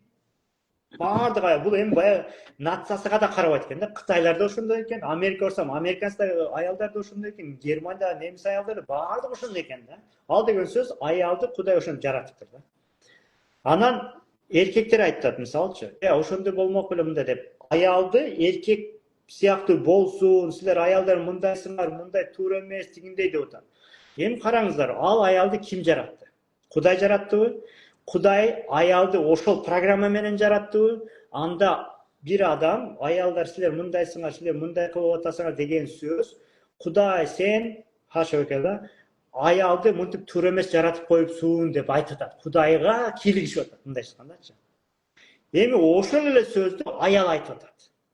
Эркексер вообще тупойсуң, намектен түшүнбөйсүңбү, мындай кылбайсыңбы деп айтасыз. Бул атаңыз да ошондой, байкеңиз да ошондой, балаңыз да ошондой, эркек бала. И тем более аны Кудай жараткан. Ошондой кылып, баягындай рациональный кылып, намектен түшүнбөгөндөй кылып, аны Кудай жараткан да, анычы. Биздин эркектин жаратылышына какой-то критика Кудайга тиет, же аялдын жаратылышына какой-то критика Кудайга тиет. Не только ал, көзүң узкоглаз экен, кодо экенсиң, там теректей боюң бар экен, тигиндей мындай Кудайдын жасаган нерселерине адамга карата шылдыңдаган эме кан Кудайга тиет. Ошон үчүн аны Кудай ошентип жаратты, туура? Мен узкоглазый болуп жаралайын деген жокмун, туурабы? Сары болоюн мындай адам жок. Ал Кудайдын жаратканыга бир эме кылбаш керек, шылдыңдабаш керек, аны айтпаш керек. Аны Кудайдын жаратканы эң сонун. Ошол кишинин узун болгону ага жакшы. Ошол кишинин кодо болгону ага жакшы. Ошол кишинин узкоглазый болгону ага жакшы. Бул жерде эме жок да, мындай Кудайдын жараткан нерсе болгондо андай нерсе жок. Ошого баарыңыздарга айтарым, катып калды дейт го. Катып атабы, Жок, ага, жакшы эле. Мен дагы айтып кетем, негизи аял кишилер негизи биздин өзүм да жашоомдон практика кылып көрөм да. Келинчеги эки сөздү, бир сөздү эки түр менен айтса, башкача кабыл алат экенбиз да. Мисалы, бир сөздү мындай приказ берип, муну кылып койбойсуң деп айткан сөзчү бизге катып тиет экен да. Bunu kılıp je bunu alып kел, продуктун алып кел, тиги жок калды, бул жок калды деп приказ бергенчи. Ошондо биз жасагыбыз келбейт экен да. Автоматически болот экен да, автоматически. Ha. Анда ошонун ордуна эле аял кишилер мисалы ушуну алып бересизби же ушуга кылалыбы деп мындай кеңешип, суранып жазса, сразу жасайсың да. Келинчегим ошондо эле эме кылып көрдү да. Эки түргө айтып көрүп, мисалы, бир сөздөн айтып көрчү деп өзүмө деле мындай эме кылып көрдүм да, ушундан башкача айтып көрчү депчи. Баягы аял кишилер баягы булар эме болушат да, сарамжалма эмеге да, коопсуздукка көбүрөөк маани беришет да. Коопсуздук, защитага. Безопасность. Анан келинчек күйөөлөрү да айрыкча муну кылыңыз, муну кыл, тигини кыл деп приказ берген катуу тиет экен да. Анан ошондо мен өзүмө катуу тийди да, анан ушуну башкача айтып көрчү дедим да. Ушул сөздү эле башкача анан ошондой суранып, кеңешип айтса, жакшы, приятный болуп, өзүм деле билбей калдым, туруп жасап кеттим да. Анан могу айымдарга айтарым, биз эркектер ушундайбыз да, бизге мындай приказ берип, катуу айткан аябай мындай катуу тиет да. Бул эркектин баары, агай, сизде деле болушу мүмкүн. Баягы аял киши үйдөн назиктикти, анан баягы мындай бизге эркелеп турсачы, бизге кайра бир нерсени алып келсең, вау деп эркелеп мындай эмоциясын чыгарса, ошо биз эмоция үчүн эле кайра ошону кабыл кыла берет экенбиз да. Анын башка бир варианты да бар, Максат мырза. Мында кыстырма айтып кетейин. Бул общий адамдарга да сезсем, ол жерде уже сизге хейтерлер чыгат да. Жок, андай неге чыгат? Зачем мындай болуп кетти да? Эми бул жерде эми өзүңүздөрдүн жашооңуздар, оңдооңуздар келсе, биз просто эркек катары сезимдерибизди айтабыз да. Анан мындай варианты да бар да. Мисалы айталы, муну алып бер деп атат да, мисалы, алып бербейсиңби? Мындай элдер алып берип атат го деген сыяктуучу, ошо сыяктуу. Эми могу жер качанга чейин суранабыз дейт ал жагда. Эми ал уровень жогоргондо сурангандын кереги жок. Ал жолдошум дейт, азыр биринчи уровеньдерди айтабыз. Биринчи класстын техникалары ушуну айтабыз да. Сиздер эми баштап атпайсыздар мисалы. Анан мындай нерсе бар да. Келинчеги мисалы, я с вами не согласна, уже атака башталды эмелегечи. Мындай нерсе бар. Эгер любой адам, эркекте ошондой, келинчекте ошондой. Просто бирөөгө сен буну кылбадың эмес, мындайчы. Мен ошондой сезип атам деп айтса, өзүнүн сезимини. Же мисалы бирдемке алса, вау, ошол шубаны алсам өтө сонун сүймөк, мында кирип барып шубаларды кийип барып, баягы досторум бар, айка барганда алар мындай приятный карап, алар эме болот, мен өзүмдү ушунчалык сонун сезем баягы шубаны кийгенде деп бактылуулугун эле айтса, ошо алганда эмне болот дегенчи. Алып бер, неге алып бербейсиң, даже суранганын да кереги жок мындай. Ошол эмоцияны айтса, биякта отурганда аябай мисалы балам, мындай балам байкасам, аябай бирдемкени айтат да, мындай, о, топ жакшы экен да, перчатка алам деп, Адидастын оригиналын алам, моун деп түшүндүрүп ал мындай болот экен деп, аябай мындай өзүнүн сүйүнгөнүн көрсөтүп атат да. Анан аяттан бул балага 5-6 перчатка алып коеюнчу деген ичиңден келет да, түшүнүктүү ошондой. Ошон үчүн айымдарга же любой адамдарга ошол өзүнүн сезимини, бактылуу болгон сезимини айтса, ошондой болгондо бул дагы таасир берет. Бир. Экинчиден, мисалы урушту, туура, мисалы урушса, мисалы сен неге бул сөздү айтасың деп, анын ордуна ошол сөзү мага аябай катуу сезилди, мага мындай, мен аябай өзүм жаман сездим деп, өзүнүн эмоциясы эмне болуп атат, жаман болсо жамандыгын айтып атса, жакшы болсо жакшылыгын айтып атса, бул аябай таасирдүү болот да. Ошол сыяктуу. Мисалы сен кылдың эмес, мисалы, жөн эле сен муну кылдың, ошонун айынан болду эмес. Мен ушундай сездим, ушун болгон үчүн мынтип айтканыңыз мага аябай катуу тийди, мен азыр өзүмү аябай жаман сезип атам, же мындай аябай настроением түшүп кетти, мындай болду, тиңдей болду. Өзүңдүн эле жаман эмоцияңды айтсаң, ага бир какой-то бир приказ берген жок, сен айыңдан деген жүрсүң, мен ушуну сезип атам десе, бүттү. Анан не кылайын деп ал сурайт. Наркычы. Мисалы келинчегим айтат, мага кине кирип кетти, башым ооруп атат десе, анан сенин айыңдан кине кирди, мындай болду деп бирөө десе, уже биз уже эме кине кирди, башым ооруп атат десе, анын оюңа эмне келет? Башы ооруса жардам берейин деген сыяктуучу мисалы. Ошон үчүн өзүнүн эмоциясын айткан бул аябай эффективдүү болот да, ошол сыяктуу. Вариант. Дагы бирдемке айтып аттыңыз беле? Токтоп калдык. Бул жашоо ушундай экен да, өнүгүү, изденүү, негизи аял эркектердики көбүнчө баягы биз негизи бири-бирибизди изилдешибиз керек экен, изилдеп, карап, көңүл. Эми мындай карап турсаң, жашоо жеңил эле экен да. Кичинекей нерседен эле чоңоюп кетет экен да. Аялдын табияты кандай ойлонот, эркектер кандай ойлонот. Анан жанакы айтпадымбы агай, бул сабакты алып туруш керек экен. Окуп, эмелерден алып, ниетибизди оңдой берсекчи, көбүнчө биз көп нерсени оюбуз менен ала береткенбиз да. А, Бир ойду негативдеп кетет, анан ошонун үстүнөн өзгө чоңойтуп алып эле бир чоң проблема кылып салат да. Баягы а. бул ар бир келген нерсе алас тала бизди мындай бекемдеп турушат экен да. Ошондо биз ошону окушубуз керек экен, билим алышыбыз керек экен. Бирок кызыктуу Азыр да как раз жашоо. сиз айтып атпайсызбы окуш керек дегенде, бизде баягы азыр жаңы марафон кылып атпайбызбы? 4 коучтан дегендечи, 4. Ушул жакта как раз ушул 4 күн өтө сонун техника болот. Иштен чыккан ийгилик деген аттуу марафонубуз бар. Как раз Максат Молдобаев өзүнүн темасында айтат. Мен өзүнүн коомдо салган кошум боюнча, анан Бактыгүл айым бар, Аскат Муктаров бар. Ар кимибиз өзүнчө тема айтабыз. Ошондо мындай кандай десем сиздерге, мисалы, адамды бир сөз өзгөртө берет го, билесиздерби? Мындай жашооңузда болгонбу? Бир сөз айтканда, аятта ошол сөз адамды бурганда, караңыздар, бир эле сөз. Ойлоңуздар, ошол адамга тийген, ошол поворот кылаган нерсе да. Эми 4 күндүк марафондо канчалаган сөз айтылат, туурабы? Ал деген сөз уже тик бурулуп, еще жогорго чыгып, анан буяка барып, анан прямой участар дегенде да уже тик эме болуп кетти. Ошого 4 күндүк марафонубузга катышсаңыздар, азыркы айткан нерселерди терең айтып беребиз. Анан бул нерсе сиздерге мындай да пайдасы эмне болот дегенде, мына караңыздар.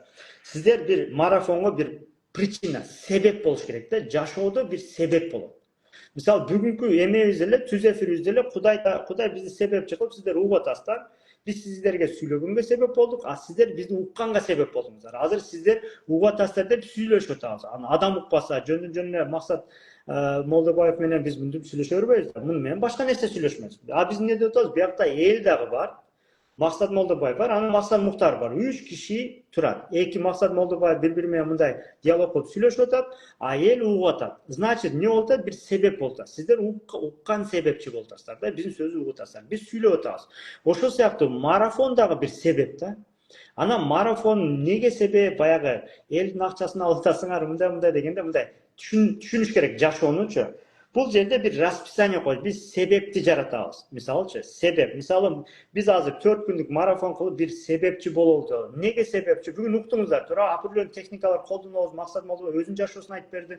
Мен өзүнүн жашоомду айтып бердим. Бул деген сөз биз жашообузду өнүктүрүп атабыз да, Кудайга миң мерте шүкүр. Бул өтө жакшы нерсе. Мындай бир илим алып алсаң, мындай жолуңа свет жанат да, мындай, каяктан бассам экен деп көрөсүң.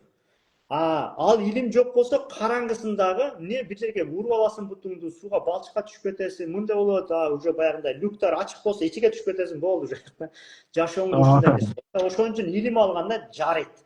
Жарыганда көрөсүң жолдо, бияктан атташ керек экен, буяктан бул асфальт экен, түшүп кетер, мындай жарык. Адамдын жашоосунда жарыктык бул илим болот да, ушуну. Бирок илим дегенде бай мектепте окудум, университетте окудум, 3 класстын дипломум эмес. Анткени 3 класстын диплому болгон кишилерге сурадым да, үйүбүздө казан аяк кагылышабы десем, албай кетет. Кагылышат кадимкидей. Анда 3 класстын дипломуңуз жардам бербеди ошого десем, алар жардам бербейт экен деди. Вот именно ал илим эмес, красный диплом эмес, именно жашоого машыгуу.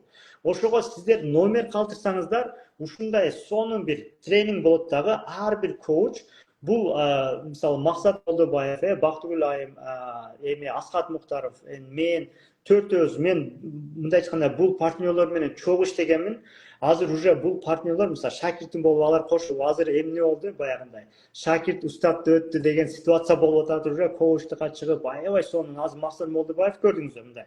Сразу жашаганын анализ кылат. Мындай болот го, эксперимент жасагандар ушундай кылат. Мисалы, тышкандарга эксперимент жасайсыз го. Бир дарыны берип, мындай кылат, мындай кылса реакцияны карап, мынтип жазат бияка. Анан мындай кылса мынтип, ошону китеп чыгарат. Бул эмне болуп атат? Жашоого баягындай изилдөөлөр менен результаттар менен чыгат. Ошол сыяктуу. Ошолор сиздерге жардам берет. Анан могул жерде Аян айтты, бул не дейт? Ким бул? Сен кимсиң дейт Аян деген. Аян айым, мен Максат Муктаровмун, эл аралык коуч, бизнесменмин, инвестормун. Максат Молдобаев да, бул дагы Максат мырза коуч, бизнесмен, швейный цех иштетет. Анан жашоону үйрөнөбүз да ошентип машыгабыз. Ошого сурап кетти да, сен кимсиң депчи. Анан ошого жооп берип койдук. Эми ким азыр бүгүн мындай номер калтырсаңыздар, еще подарка беребизби, бербейбизби? Могул жерде подарка ойнотобузбу? Консультанттар жазып коюңуздар, еще подарка да ойнотсок керек. Ошол. Ушул нерсени 4 коучтан марафон болуп атат, 18-inde башталат. Бүгүн канчанчы число, 14 болду, 15. 15. 15 болып кетті, анда 3 күн эле калыптыр. 3 күн калыптыр. 15-число болсо 18-inde марафонубуз башталат. Бул жактан сиздер өтө сонун нерселер аласыздар. Бул нерсени эгер мындай нерсе бар да, акылуу, акысыз, мына бүгүн акысыз, туурабы? Акысыздан эмне үйрөндүңүздөр? Акысыздан эмне үйрөндүңүздөр? Эми караңыздар. Эми ушунча нерсе үйрөнүп алсаңыз жакшы, эми ойлоп көрүңүздөр. Акылуудан кандай результаттар аласыз? Кандай нерсе үйрөнөсүз дегендечи. Ошого катышыңыздар. Мага мурункулар эле кайталоо болду дейт. Мисалчы, могу шайыр. Мурункулар эле кайталоо деген нерсе жок. Мен силерге айтып берейин, мындай айтайын да. Мен мурда тренинг көрөт элем да, Тони Роббинс деген немелеринчи. Брайан Трейсинин китебин окугандачы. Мен ал убакта мисалы бир жерде жумушта иштейт элем. Иштегенде ал жумушчумун да ал жер иштегенде ошондо уккандагы китебим да аудиокниганы кийин бизнеске өттүм, уксам башка нерсени үйрөндүм. Могул жердеки мисалы мурдагы эле нерсе болду деген айым бар го, могул жерде ким айтты ошону? Мисалы атын Шайыр. Шайыр дейт мурдагы. Значит, Шайыр айымга менин чоң советим, мурдагы нерсе укса амал кылбаптыр. Амал кылбаган үчүн бул ошол эле болот да, бул амал кылганда эмеге өскөндө, мисалчы, ошо амал кылганда бир уровень өскөндө, ушул эле нерсени кайра укса, уже башкача болмок, анткени уровень жогору болуп калды. Мисалы мындай нерсе да, бир нерсени ошол эле ситуацияда, ошол эле уровеньде окуй берсеңиздер, мисалчы, ал уже кыйналасыз. Азыркы сөздөрдү азыр мен 1 сааттан кийин дагы айтайын. Ана баарыңыздар жана укканды эле айтып деп уже тажап калат. Анткени сознание алган нерсени, жаңы нерсени ыргытат. Сознание алып туруп ыргытат. Эми караңыздар, үйрөндүңүздөр, аны амал кылдыңыздар, ишке аштырдыңыздар, уровеньиңиз көтөрүлдү. Мисалы мурда айталы 40 000 сомго айлык иштеп атсаңыз, эми 100 000ге көтөрүлсө, 100 000ге көтөрүлгөндө ошону эле кайра окуңуз, тренингди же ошол эле китепти кайра окуңуз, уже башкача. Көп кишилер айтат да, бай мектеп убагында Чыңгыз Айтматов китебин окуп эле көрсө, вообще эле түшүнбөй жүрүппүз дегендечи. Андан кийин уже жаңы эмеге өткөндө ошондой болот. Анан мага ушинтип эле айткан. Бир окуя болгон да. Мен мисалы тренингде өтүп атам да, мисалы өтүп атсам, кээ-бир нерсени кайталадыңыз дейт да. Значит, түшүндүм, ал киши мындай өзгөрүү болбоптур жашоосундачы. Мындай билесиздер го, баягы болгон эле нерсени бирөө азыр мисалы баарыбыз жашоону караңыздар. Жашоодо кандай мисалы Максат Молдубаев, сиз бир окуя айтасыз го, мен жарым жолуккандачы. Ошол окуяны кайта айта бересиз, туурабы? Канча жыл окуйсаңыз да жашооңузда, туурабы? Мен кайра эле көрөм, туурабы? Анан кийин бул болду, айтпай эле кой десең, анда болбойт дагы. Сен айта беришиң керек, дагы кызык болот, ичинде дагы башка нерсени түшүнөсүң, ошол сыяктуу. Эгер ким мурдагы нерселерди тренингер катышса, тиги дагы жаңы марафон катышканда, даже окшош нерселер болсо да башка нерсе сезет, башка нерсе өнүгөт ужечи. Анткени мисалы окуп атканда ошол канча информациянын баарын адам ала албайт, ал жерде бир керектүү, ошол убакта карызы болгон убакта бир ситуацияда бирөөнү алат, наркылары вообще кызыксыз дагычы, анткени ал нерсе менен связь жок. Ошондо эмне болот, тигилер өтүп кеткен болот. Анан кийинки укканда башка нерсе алат, анткени уже карызы жок, уже акчаны кантип көбөйтөм ошого концентрация кылат, ошол сыяктуу да. Пример айтып кетейинби? Негизи баягы бир нерсени убагында көрө берсең кайталап боло берет го. Мен ошо жашоомдо болгон, мен кызым кичинекей кезинде бул раковина, бул өзүнүн бою жеткен жерге көрүп, ушундай эле деп чоңу бийигирээк болчу да. Анан ошо мисалы түз деп ойлоптур да, түз депчи. Ал раковина. Анан бою өскөндөн кийин бияк чуңкур беле депчи. Чуңкур беле деп атпайбы? Ошо жашоодо эле ушундай экен да. Сен бир нерсени көрө бересиң, ал как обычный болот. Анан уровеньиң өскөндө, бийиктегенде үстүнөн карасаң ал башка болгон болот да. Сен ойлогонуңдан башка болгон болот да. Жашы ступенька биринчи этажга башкача көрүнөт, экинчи этажга башка, тетиги 10 этажга болсо ал вообще башка көрүнөт да. Ошондой эле азыркы билимде эле, мисалы мен агай башында окуп жүргөндө булар мен как обычный көрчүм да. Азыр баягы записьтерди, мурунку эмелерди кайталасам, ошондо билбеген нерселерди эми кабыл алам да, таң калыптыр. Мен ушундо билбей калыптырмын депчи. Биз даяр болбогон үчүн аны пропуска эте берет экенбиз да. Мебиз ага даяр эмес, көңгөн эмес. Качан даяр болосуң, башкача кыласың. Жана айтылат го. Бир сөздү деле агай. Мисалы бир ыр жаттаган келип атат, эмоция калтырып кой депчи. Бир жерден угасың, ырчуу жерден ал кирбейт да. Ошону эле башка природага, суунун жээгине барсаң башкача кирет да. Ошондой эле убакытты өзгөртүп коет экен да. Убакыт ар кандай угулат да. Убакыт состояние деп коет да, абал. Мисалычы, Mesela kedi болгонунда башкача болот, бай болгонунда башкача болот. Мисалы азыр могул жерде мен өткөндө баягы айымдар жөнүндө айттым го, мисалы айымдар мындай дегендечи. Ал жерде мисалы комментарияларда мындай болду. Бирөөлөргө аябай жакты, видимо алар келин, туурабы? Бирөөлөргө жакпады. Видимо алар кайнене да. Түшүнүктүү болду. Мисалы менин айткан сөзүм ал жерде кайненелерге жакпайт. Анткени келин иштетиш керек, келин мындай кылыш керек, баласын эме коргоп атат да ал жердечи. Эгер өзү келин болгон убакта мисалы ал кичинесиндегине баралы мисалы. Антип айтсам анда жакшы. Ал жерде эле кайнене келин ал боюнча сөз болбойт. Ал просто эркектерди күчтөндүрүш үчүн айтылган нерсе да ал жерде. Мисалы ойлосоңуз эркектер күчтөнсүн мисалы туурабы? Любой нерсени кылдыртпасын. Неге? Күчү жетеби? Жетет. Бир адам мисалы бир өлкөнү башкарып атат, бир эркек туурабы? Мисалы биздин президентибиз мисалы бир өлкөнү башкарып атат. Ошондой кылалы бир эркек. Же өзүм да эптей албашы мүмкүн да. Курсак ач, анан айыл менен урушуп жүрөт, мындай болуп атат, тиңдей баарыбыз урушабыз, же баарыбыз уже жаш болуп кетебиз, баарыбыз уже мелочный болуп кетет да, эркекте мындай өсүп эме болот да. Мен ал жердеги айта турган нерсем, эми билбейм, эркектерге жакпаган болсо, значит ал эркек баягы аны каалабайт да, өскүсү келбейт. Ал маякта ушинтип эле аялым мындай, ал деген өскүсү келбейт. Ал, конечно, ага жакпайт. Ал ошентип эле аялын иштетип эле же эме кылып, меники туура ата бабаларыбызга айткан туура деп, ата бабалар эмне кылган, мындай бир окуп көргөн жок, бир манастын кыздын үйүндө кыл жатпайт, мындай же кызга канча деген сонун нерсе бар да, аны эми өзгөргүсү келбейт. Ал адамды биз өзгөртө албайбыз. Анткени Кудайдын мындай сөзү бар да, мен өзгөргөндү өзгөртөм дейт да. Караңыздар. Бул не деген сөз? Бир адам өзү решение чыгарып, чечим чыгарып, аны каалап бирдемке кылса, ошол адамды өзгөртөт экен да. А жөндөн жөнүнө турган адам өзгөрөт экен. Эми караңыздар, Кудай ал адамды өзгөртпөсө, анда жөнөкөй кул биз мисалы баягы коуч дейли же бирөө дейли мисалы мындай блогер дейли бир эме алар өзгөртө албайт. Мен дагы айтам, мен мындай таасир бере алам, сүйлөшөм, сиздер таасирленип өзүңүз решение кылсаңыз, анан Кудай сизди өзгөртөт. А бирок мен айтканымды кыл, буну кылыш керек, булар эме деп айтсам, Кудай мени менен сиздин ортоңузга парда кылып койгон. Мен миллион тилим тешилсин, бүт нерсени доказать этсем, сизге эгер каалабасаңыз Кудай бербейт экен да. Ошого баарыңыздарга советим, сиз качан таасирленип, андан кийин ушинтип баягындай аны түшүнүп, анан кабыл кылганыңызда, анан решение бергениңизде, чечим чыгарганыңызда анан өзгөрүү башталат. Ошого сиз дагы марафонго даярсызбы, даяр эмессизби? Даяр эмес болсоңуз, и так эле кирсеңиз кыйналасыз. Жанакындай, данагым эле айтып атат. Анан дагы эмне бар? Булар мындай экен, тигиндей экен, баягы любой жерден баягы жумурткадан кыр чыгара берет да андай адамдарчы, мисалычы. Ал адамга мен өзгөртөм, ал мисалы любой нерсени жакшы кылсам да ал көзү көрбөйт. Анткени адамда мындай нерсе бар да.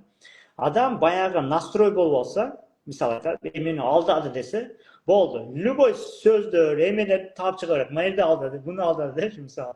Анан мындай кылса, бул, короче, мен акчаны неважно рисковать эткен. Мен ушунча акча берем, зато эмне үйрөнсөм мага жетет десе, ал адам киргенде эле уже биринчи эместе, вау, издеп жүргөнүм мына болчу, издеп жүргөнүм мына болду, эмне болот? Ал аябай көп нерсе алат.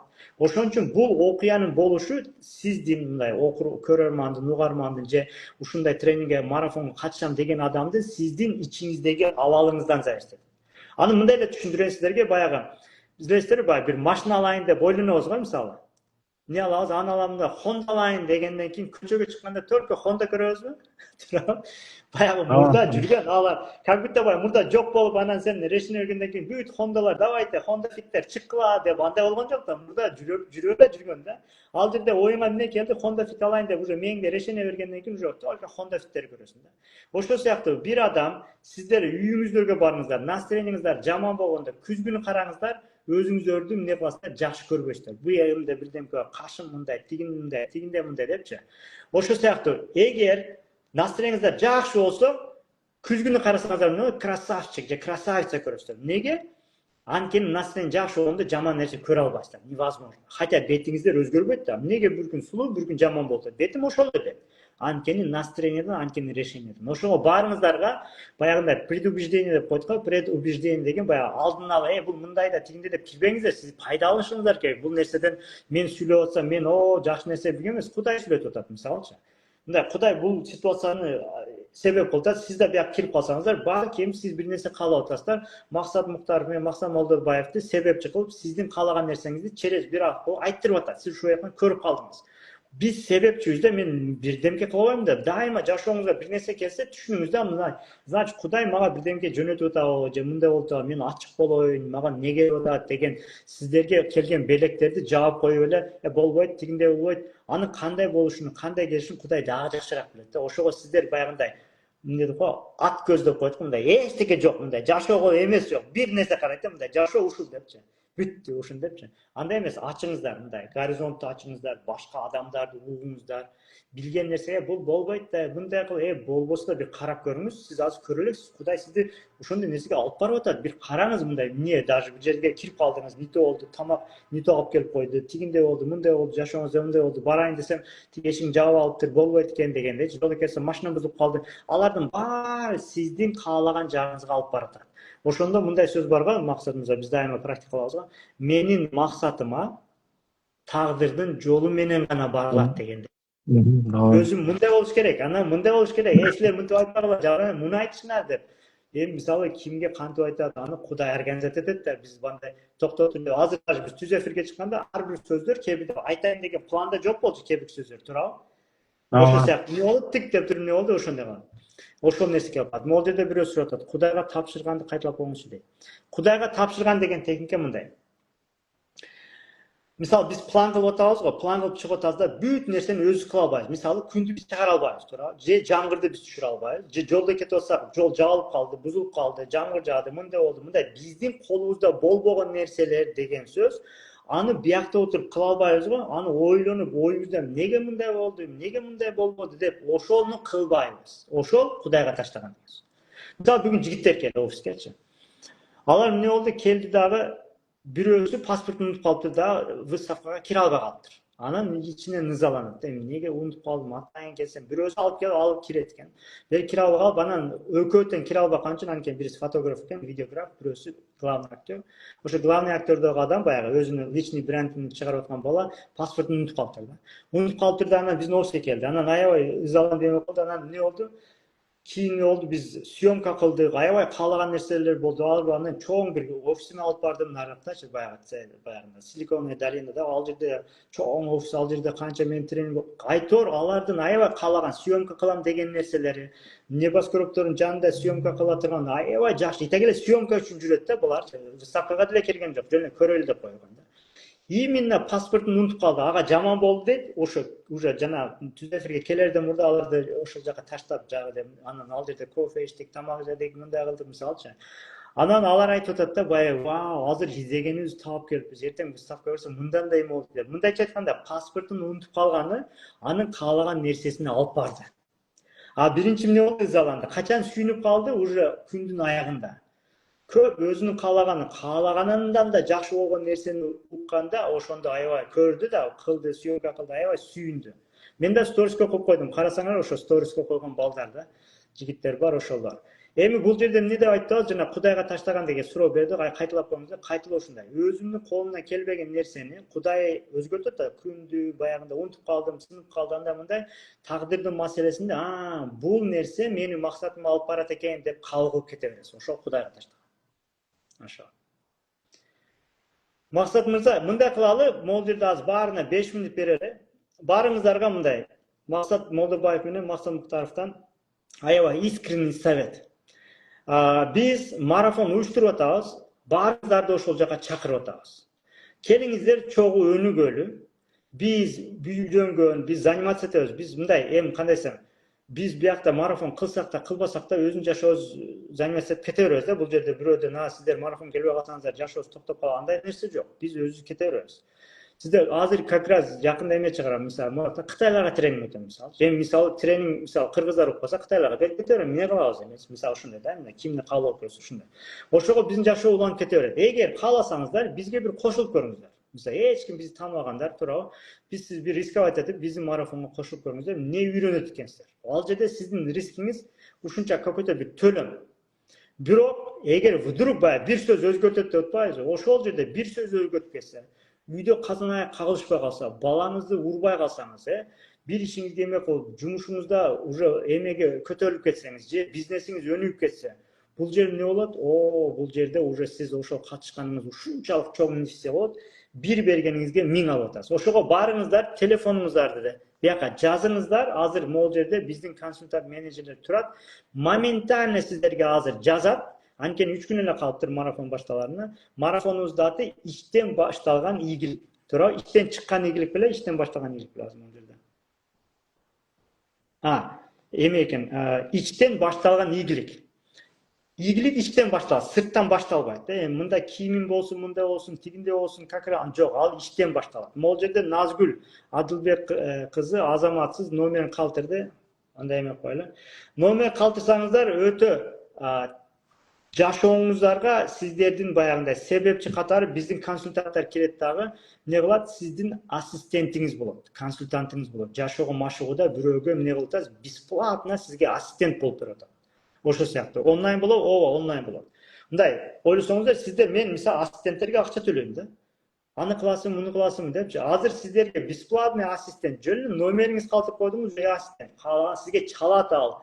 Анан сизге эмне экен деп каалагандай сүйлөй бересиз. Как будто акча бересиз го, баягы работодательге окшопчу. Не кыласыңар, эмне болду? Эмне үйрөнөм аяктан? Тигинде, миңде деп бүт информацияны айтып атасыз. Мен ассистент, эмне болот экен? Барсак эмне болот экен? Сурап көрчү тигинен, мындай кылчы дегендейчи. Ошо сыяктуу сиздерге бесплатный ассистент болуп атат, акысыз. Бул өтө жакшы нерсе да. Буну мындай зээни жеткен киши түшүнөт да. Кээ бирде болот го, акча жок, бизнес жок, ал көрө албай атат, сонун бизнестер бар. Азыр могул жерде сиз өзүңүздүн ассистентиңизди бесплатно алып атасыз. Буну байкабай атасыз да. Мен просто билем да өзүм. Менин көп жумуштарым бар. Мисалы, түз эфирге чыгышым керек, качан чыгышым керек, бир ассистентим бар. Ал мага эстетип турат. Ага акча төлөйм, туурабы? Бирөөсү бар, мындай кыласыз агай, мындай кыласыз, же план жазып берет, ага төлөйм. Азыр сиздерге сиздин личный консультантыңыз жашоого машыгуу боюнча, жашооңуз өнүгүү боюнча бир консультант чыгып атат, биздин менеджерлер сиздерге бекер иштеп берет. Мындай чыкканда тренингдин акчасын төлөйсүз. Атак алар суроо бересиз, ага мындай кылат, качан болот, мындай болот, акчам жок, эмне кылсам болот, бүт нерсени сурай бересиздер да. Бул ассистенттер сиздерге бесплатно иштейт дагы, сиздердин жашооңузду өнүктүрүш үчүн, бактылуу, бай, ийгиликтүү жашаш үчүн эмне кылат? Сиздерге ассистент болот. Ошого номер калтырыңыздар, сиздер дагы күтүп турабыз. Анан ким номер калтырса, жана калтыргандарга мындай салют атабыз. Номер калтырсаңыздар, сиздер бүгүн балким жашооңуздарда поворот болгон күн болот. Же ошол 18-нде күн болот, анан жетишип калса. Анан эң важный ал жерде круг келет. Ал круг эмне келемесе, алар тааныштар. Ал жерде группада отзывдар жазылат, результаттар жазылат да, ошол жерде сиздер единомышленниктер менен, мындай классташтарыңыздар менен, жашоого машыгуу классташ бир кругка киресиздер. Анын баары өнүгөм, өсөм дегендер. Атак чайханага барып классташ менен отурсаңыз, баары андай болбошу мүмкүн. Бирөө каяктагын айтат, баягы койчуман таягы дегенде, бирөөнү шылдыңдайт, бирөөнү эме кылат, кыйбатын кылат, ушак айтат. Зачем? Зачем ушак айтып? Эмнеге кыйбат кылат? Эмнеге мынтип жүрөбүз? Давайте өнүгөлү. Биз ачыкпыз. Билгенибизди полностью айтабыз. Биз билгениңизди, мындай айтканда, илимдерди сиздин берген акчаңыздан 10 эсе көп илимди менен бөлүшөбүз. Биздики постоянно ошондой. Ошон үчүн байыгыңыз келсе, берген акчадан көбүрөөк кызмат кылып коюңуз, көбүрөөк мындай дыйканчылык кылып коюңуз. Картошка сатсаң, үстүнө көбүрөөк картошка кошуп коюңуз. Бул байлык. Ошол байлыкты көйдөт. Мен 18-нде окуйм, күтүп жатам дейт. Мына Зурайым азаматсыз, мындай Зурайымга эме кылалы. Мына номерлер калтырып атат, айымдар көбүнчө калтырып атат окшойт. Биздин консультанттар сиздерге жазат. Могул жерде номер бар, айтып коеюн анда 0703 жазып алыңыздар. Баягы номер калтырып келбегенде 0703 45 34 50 деген. Айгерим айым биздин консультант менеджер. Ошол анда 5 мүнөт калды. Номер калтырыңыздар, анан бирден суроолорго жооп берип турам. Эмне дейсиз? Номер калтыруу чындыгында ага эме экен. Адам биринчи ийгиликке жетиш үчүн адам ичин өзгөртүш керек экен, оюн өзгөртүш керек экен да. Анан ошондо кийинкиси жеңил болот экен да. Биз ою сырты ичибизди өзгөртпөй эле акча табабыз деп эле аракет кыла беребиз. Ал кыйынчылык алып келет да. Бизге кыйналып, негатив менен жүрөсүң, бирок акча да келип атат. Ошо акчалар жаман жака иштетилбеши мүмкүн экен да. Биринчи оюбузду өзгөртүшүп, биринчи курста, биринчи класста, биринчи окуп жүргөндө негизи ойду өзгөрттүк. Ойго аябай басым жасадык. Ниеттерди оңдоп, ой ушундай агат экен, негативдер аралашып келе берет экен, фильтрлеп, жанакы тосчу да, жакшы келатканды өткөрөсүң, жаманды тососуң, аласың. Бул деле эмгек, бул деле аябай күч экен да. Бир убакыт келет, адат болуп калат экен агай. Анан ошондон кийин ийгиликтер келет. Жашооң өзүнөн өзү оңоло баштайт экен да. Ичи өзгөртпөсө, ичи өзгөрбөй, сырты өзгөрсө, андан ыраазы сыяктуу болуп калат коюн да. Бат эле бир көпкө чейин этпейсиң да. Ошон үчүн ушу бүгүнкү негизи 4 күндүк марафон жашоону өзгөртүү. Жана ага теманы кандай дедик? Ошону мен эметип İşten, калдым. işten Иштен başlayan чыккан işten ийгилик деп. başlayan Ошол marafon. иштен башташыбыз керек, ойдон башташыбыз керек. Бул жерде Назгүл айым айтты, Назгүл Адылбек деген, сыноолорго сынбоо үчүн кандай техникаларды билесиз дейт. Караңыздар, мен силерге бир техника айтып коеюн, сыноолорго сынбаш үчүн мындай. Биз мындай сыноо дегенде жашообуз кыйналып атат, бизди кыйнап атат деген мааниде айтабыз. Эми мындай деп айталы. Баарыңыздарга суроо, мисалы мындай.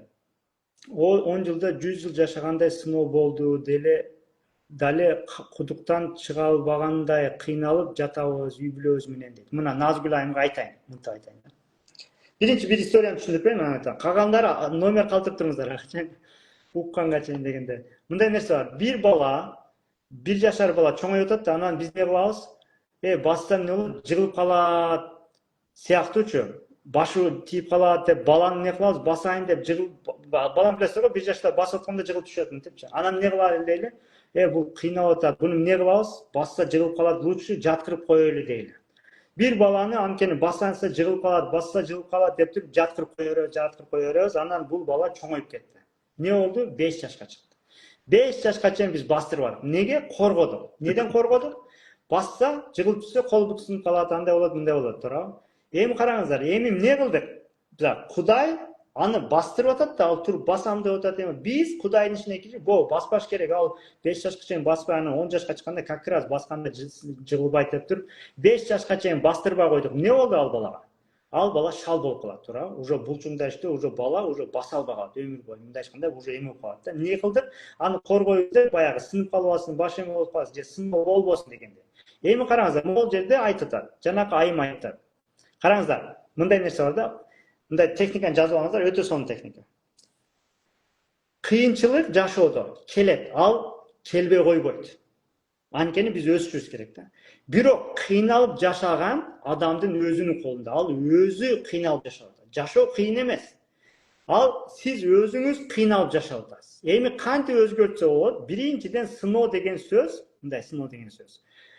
Мындай, Кудай сизди сынап кыйнагысы келбейт. Туурабы? Неге кыйнасын Кудай? Өзүнүн сөзүн айтат. Кудайдын сөзүн айттым. Караңыздар. Мен пендеме зулумдук кылбайм дейт. Зулумдук билесиздер, мындай кыйнаган деген сөз да. Мындай зулумдук деген мындай жамандык кылган, кыйнаган. Кудай кылбайт экен. Анан Кудай кылбаса, азыр башыма келген ушу сыноолор не деп айтышат да, туура, азыркы айымда айтат, мисалчы. Ал нерсе сыноо эмес, мындай сыноого мындай. Бирок башкача түшүндүрүү менен айтканда, ал сиздин каалап атыпсыз бир нерсени.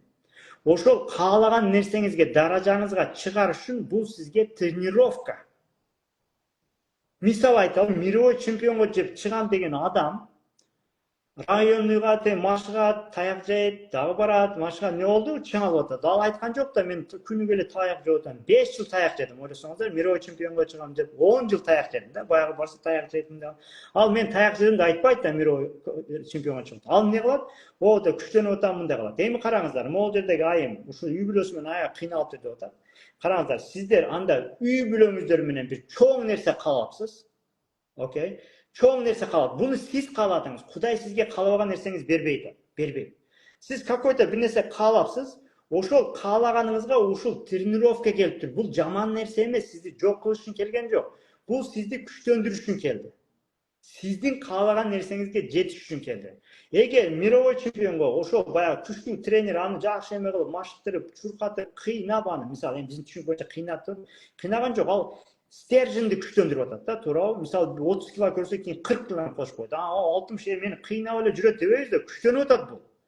Сиз дагы ошондой күчтөнсөңүз не болот? Сиздин каалаган жериңизге барат. Могул жерде ин дейт, Максат байке, мен да майбак алдым дейт. Куттуктоолор, мына инини 776 ГГ куттуктоолор, майбак алыптыр. Мындай кылайлы.